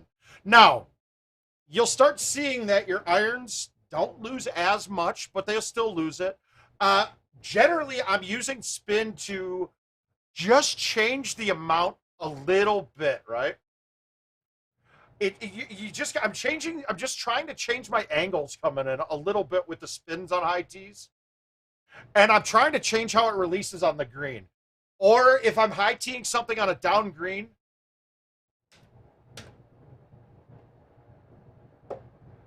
but prize play is random tees. Prize play is what you're exactly the exact game you're playing on random tees.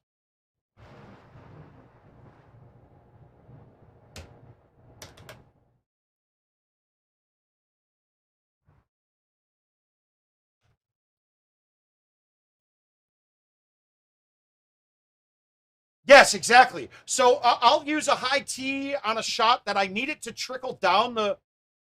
I need to when I need it to trickle down. Okay, so Sean, that's a great example, right?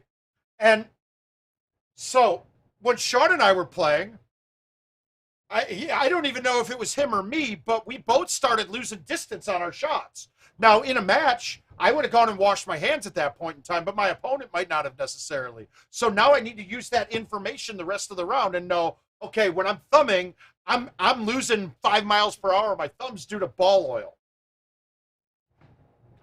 And you got to take that and use that and fix whatever you're doing.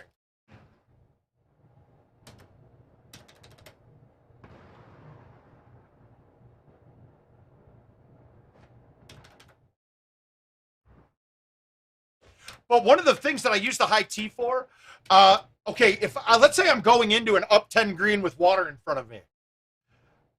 Well, and there's no landing spot in front of it. So I can't really go short and roll it into the hole. But if I land past the hole with no high tee and I'm going into a wind, bite will even have too much spin a lot of the times to pull it back off the green. So if I go with a high tee with backspin, it's like less spin than bite is. And that will get it to start coming down the 10. But it also won't be going hot enough that it can roll through the fringe and go into the obstacle or go into whatever hazard's there. So it's a way to still give myself the reward of a hole out without the risk of the water ball.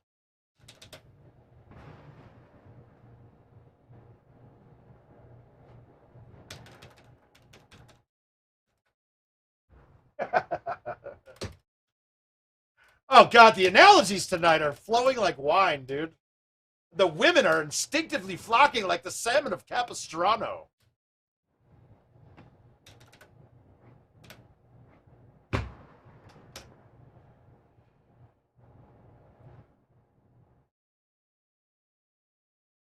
Word of mouth just got kicked in the dick on that hole. No, exactly though. But it's one of those things that you got to adapt to. And some people's games travel like that. Shit. One of the problems I have at tournaments, not even getting too it's part of it's getting too drunk, but I don't sleep well at tournaments. Yeah, there's a lot of people that bring towels and wipe it down, but that shit doesn't get the hand grease off the ball. But one of my problems at tournaments is that I end up not getting enough sleep and I'm dehydrated come match play time. Well, when I'm dehydrated, I can't, my thumbs don't work well together. So I know at that point in time that, okay, I got to go to an all pullback cut game. And for me, that ends up being a huge negative. It doesn't. No, it's the salmon in Capistrano. It's from Dumb and Dumber.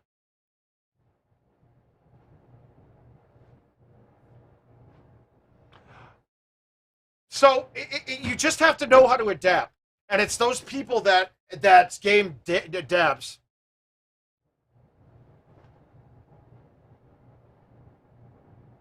Oh yes, if you're the ER nurse and you can bring some IVs for me, dude, done. Oh god, and actually, I brought that up in Houston. For a while, we were talking about getting massage girls to come and be there, you know, like doing the chairs and shit. Dude, I'm thinking that we set up an IV station. I'm thinking that would be a banger of an idea. All right, let me get one more game in here, and then we'll call it a night.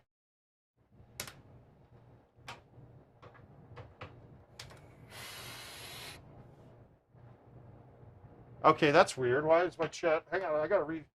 Chat on my computer is different than the chat on my laptop. And now we'll be back. All right, what do we got here?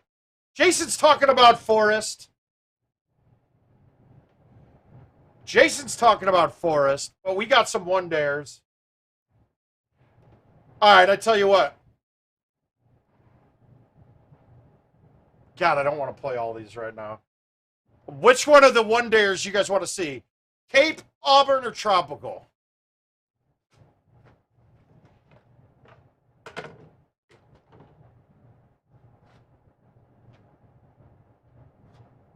Ah, there it is. Auburn it is. That's kind of what I was thinking.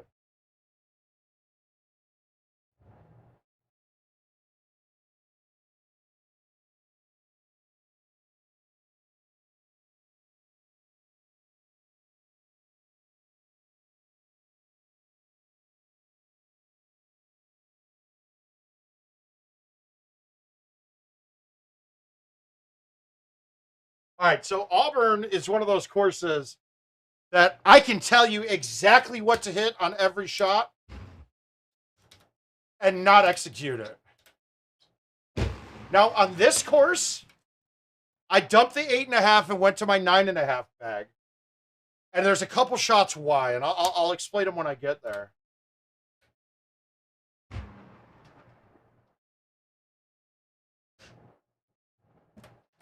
Fucking moisture. All right, I'll bet anybody $100. I will give 2-to-1 odds that I break the course record, the world record on this course right now.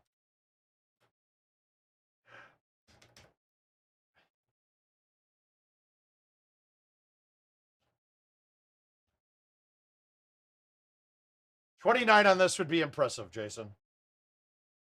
Okay.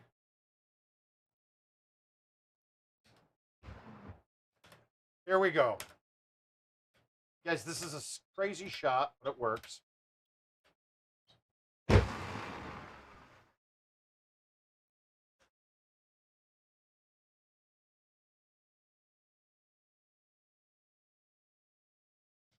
No, I play for a range of distances.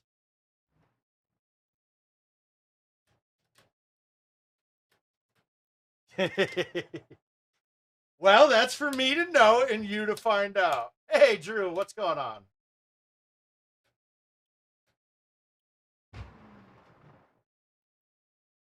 Yeah, but that one, the only thing that can cause that one to not be there is rain.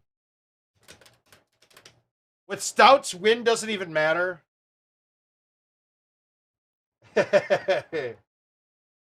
Shit, I don't remember. Does this driver skip?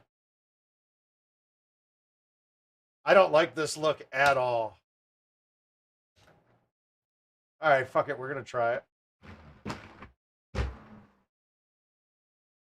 Of course, I hit it too hard. That was perfect for the 8.5. God damn it.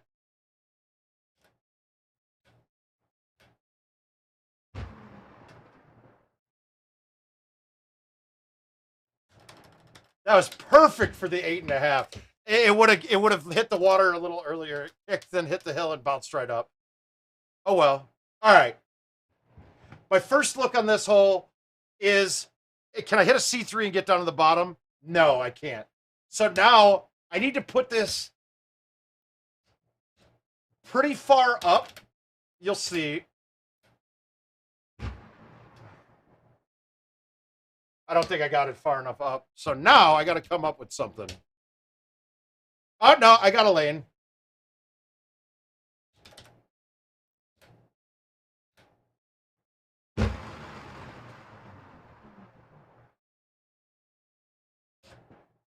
Baby. No, the record was only 22.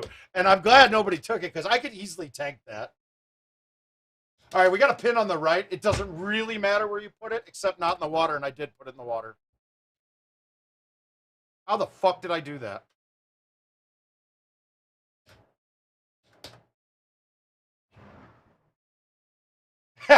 Matt, thanks, buddy. No, we're still going to get to 22. Well, but I mean, it could very easily not get to 22.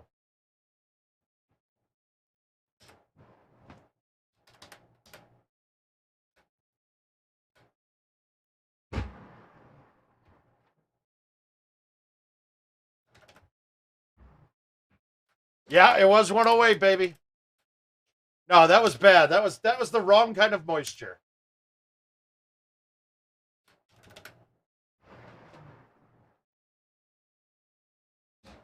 Fuck.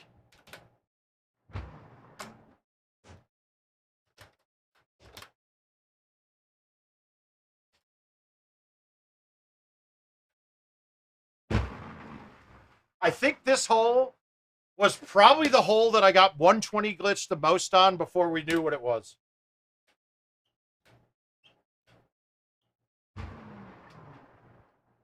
That you are the only one I have.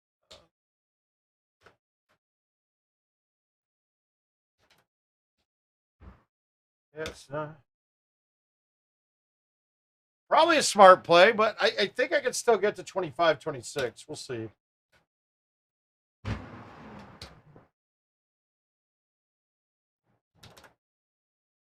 It's funny, too, because we 30'd, a lot of us 30'd this course, have 30s on this course when it was live, and that's without tees and balls. Well, we had balls, but without tees and build a bag. And guys, don't be worried about the sand on this. As long as you're not pressed right up against one of the lips, sand is actually, might be better even on this hole. Sure. See, the thing about sand is since it kills your clubs down, when I'm thumbing a lower lofted club, one, the wind plays less. Two, it doesn't take as bad of the first bounce is way different too. So you get to play bullets at holes rather than having to adjust much. No, we all thought that it was missing. You weren't hitting straight shots. Like you would hit, like we called. Oh, you must have cross cut that one. Then the shot meter comes out, and I'm watching people. Everybody were cross cutting shots and not losing any distance. And I'm like, no, this is fucked up. So I started. Dude, I spent more time than I'd like to admit on it, but I'm glad I did. I was arguing with a lot of people on it. And people were telling me I was wrong, and then we got proved in the code, so that was nice.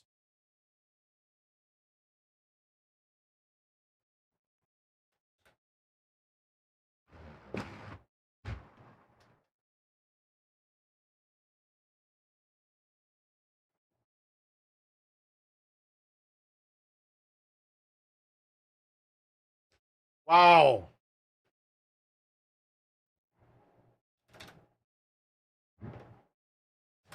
Ooh, this would have been, guys. I would have been nervous because I'm right on the cusp of not making it to 22, even with a hole out. This course is rough. That was a stupid chip too, though.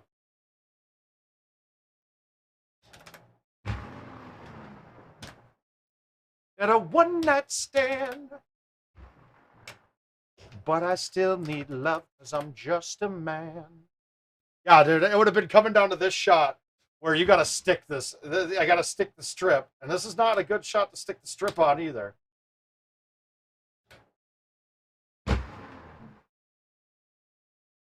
Be with me.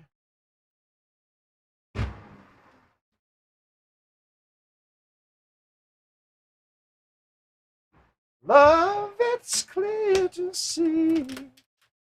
Oh, God, then I'm coming down to 17 where, oh, this would have made somebody angry.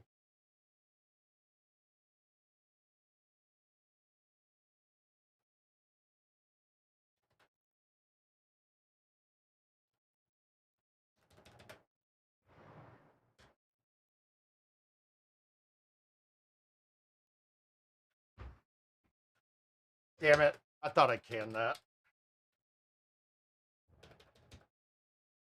Oh, my God. And then I would have had him stick this and make the putt. Wow, that's brutal. Yes, 16 was one of the reasons for the 9.5, but mainly it's for hole 2, and then also for the par 5 where you had to lay up and go through the little gap in the trees that I had a forward bite.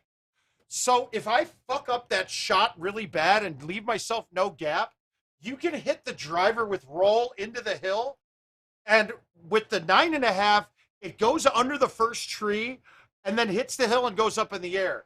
The 8.5 hits the hill too far back. When it shoots into the air, it hits the underneath of the trees.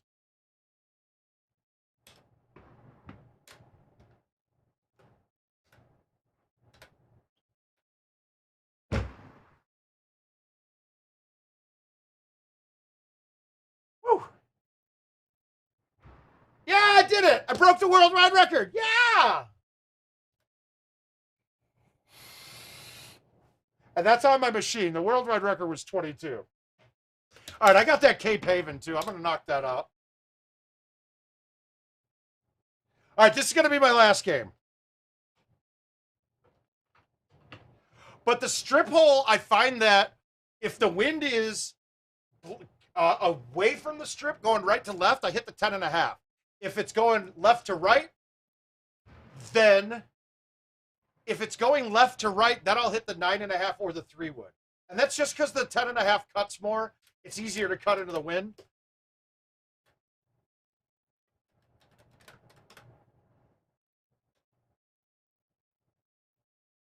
Go get it. Go get it, Jason.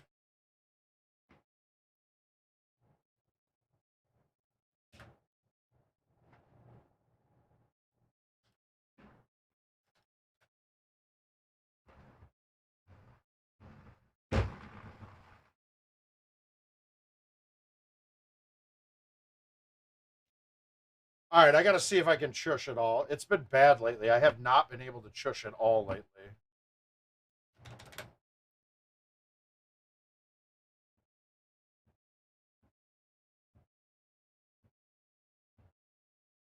Still can't do it. I don't know why.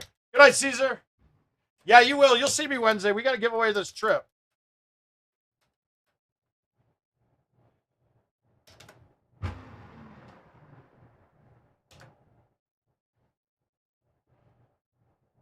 I can see this being fun on mobile.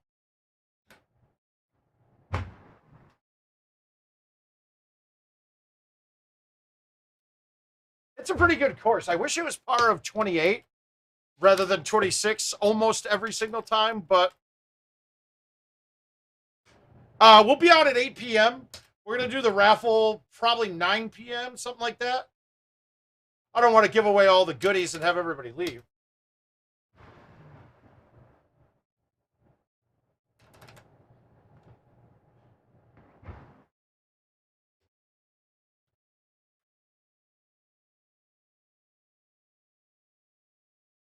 So, yep, Central Time, Tony.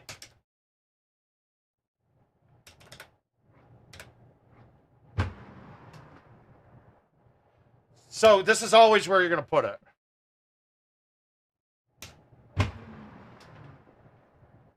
Ah, fuck.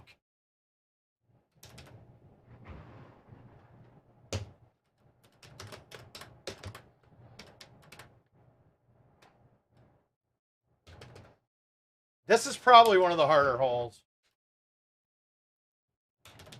What are you talking about, Tony? It's past your bedtime now, my man.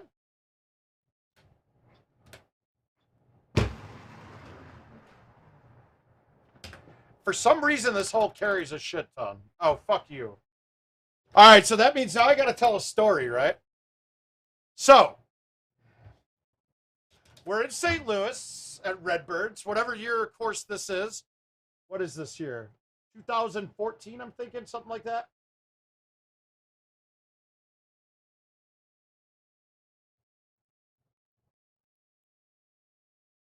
It's 2000.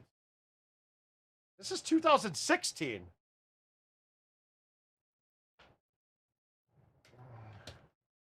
Yeah, but so we got we got we got me and Stenmark, and it's a fifth, sixth place match, right? They're never really difficult, Cole. Really, the ones that are difficult for me are straight uphill putts from over 30 feet.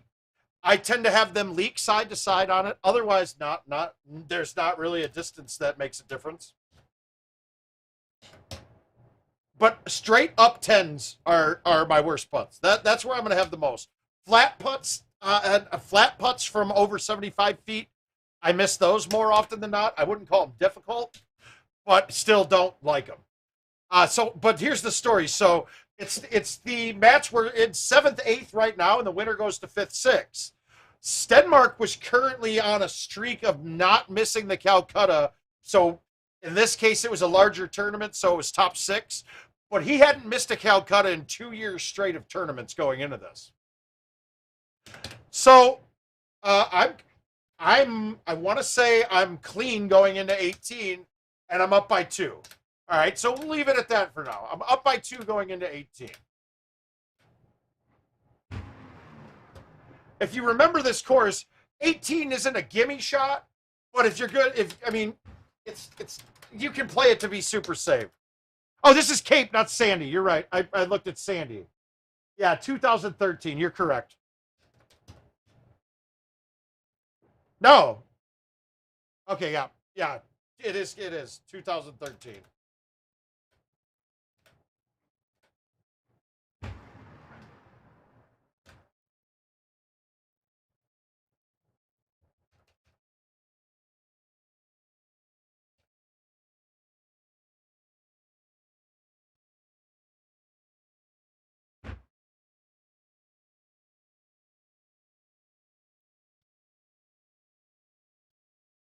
Yeah. Oh yeah. Oh yeah. Another one. Another one. Well, and the straight missed putt I missed. Yeah, I missed a flat. I missed a straight putt from 48 feet, maybe 50 feet.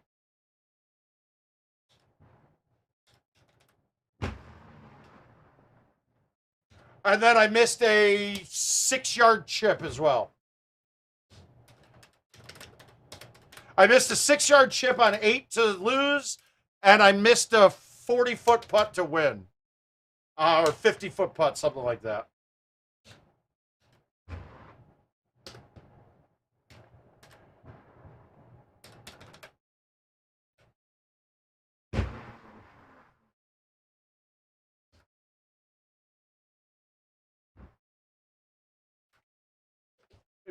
Yeah, that was. I was on a. I mean, that was a. I had a lot, and then also in the same time, I was getting 120 glitch more than almost everybody out there. To be quite frank with you, I mean, if it didn't happen 3 times a game, no, not at all. Oh no, no, no, Drew, it was worse than that. You'll see. I'll go into it.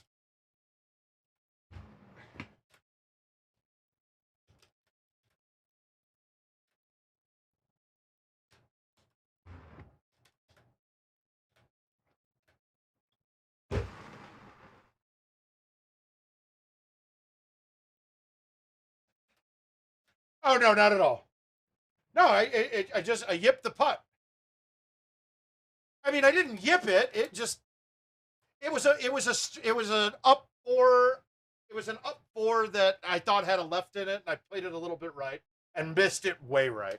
That's all. It was all me. So remember this hole too, because back then we had to. You would hit an A1 on this shot a lot to get it up over here. Now this setup, I don't need it. Well, during that match, I hit an A1 on that and got an A1 turbo, and it went all the way up against the wall of the bunker, against the wall of this sand right in front of me. Yeah, yeah. This is the whole 18 though. You guys are gonna laugh. Well, you're not gonna laugh. It was and then watching what happened the rest of the tournament. I don't think any of the rest of the matches anybody shot better than 22 under. I was like, what the fuck is this? How are these people still in this tournament? I think Lemon beat George, got second. I think Lemon beat George like 20-19 on Coconut, something like that.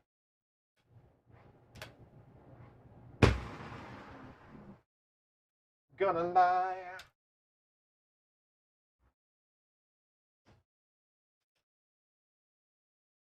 No, and Tony, part of it was maybe almost being too confident. The Fox putts, okay, I can deal with that.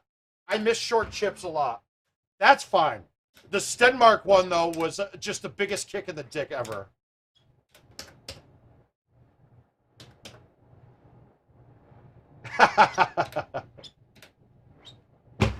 Oh, and every dime that George made in that tournament, I think it went all to me gambling afterwards. So it ended up being a very profitable day, but all right, we're gonna hit the C3 here and see how close we can get this and see if we have a chip.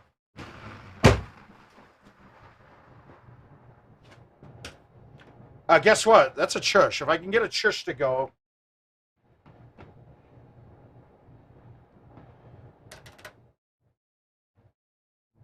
I don't know why they're off so bad now. I gotta sit down and dial that back in for Nashville. No, I want to get upstairs, say goodnight to the wife. Now, you guys don't need to do the high tee here. I've always liked hitting a high tee at this. For some reason, back in the day, it would fall through one of the cracks on this and go wet, go into this building. And what I found now is that I've never had it happen with a high tee, so I do it.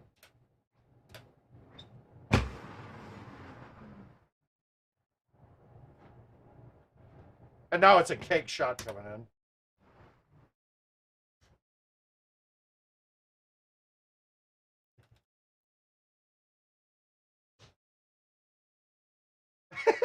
Thanks, Tony. I appreciate it.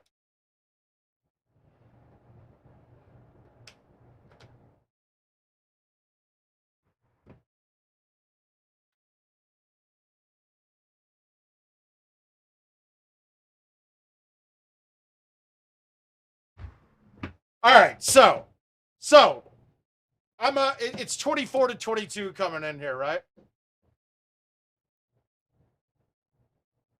And okay, the pin is almost in an identical spot. So I go up, similar setup. I pull out the forward, and I nut it. It's perfect. Now it's so perfect. It clanks the stick. At the very bottom, close to being an ultra, but it clanks the stick. Okay, not a big deal, right? You clank the stick, you go off the green. Cool, you get knocked up and down. I birdie it. He has to ace the timing. No. It knocks off the stick, bounces back and forth in the bunker, and plants me against the wall right up towards the pin. So then I have to turn all the way around, knock the ball out into the fairway, knock it up, make the putt. He eagles. We go to sudden death. I hole out on one, a sudden death, and he follows me with a hole out. The one with the strip and the lighthouse at the end of it, where you got to put it on the strip and then cut it around, he missed the strip. He hits his second shot up and goes and can't get it there, ends up in the bunker. And he makes a 60-yard chip from the bunker to keep it tied in sudden death. He does this 2 more times during this run, where he makes stupid chips after fucking up. And I'm just sitting there like, what the fuck is this? What is going on? Well, then I go to hit an A1 on the hole that I was talking about, and I got a ramp, and the ball shot up against it. So I have to try to hit a driver with roll into the sand out of the rough and get it to ramp. Well, it doesn't ramp far enough, and it ends up going wet. Stenmark then goes just over the green. I chip in from 70 yards away with a 5-iron for birdie after going wet, and then he makes his chip to win with an eagle. It was heartbreaking for me, man. It was a dejecting loss. And then I believe he went the next game and played George and stroke limited 16 on Coconut Beach putting and lost the match because of it. And this is, I'm just sitting there like, what the fuck? Guy gets the luckiest shit ever against me, and then can go give George a win. And then, of course, Seth asshole Standiford lunchbox goes, why would you even bring the pin into play on 18? I was like, fuck you, Seth. It was a hell of a match.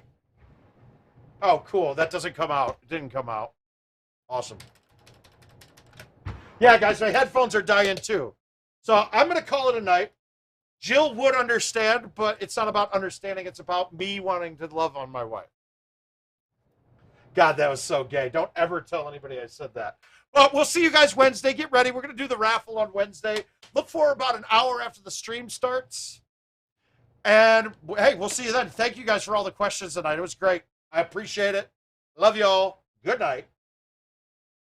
Oh, wait, we can't say good night until we put the splash.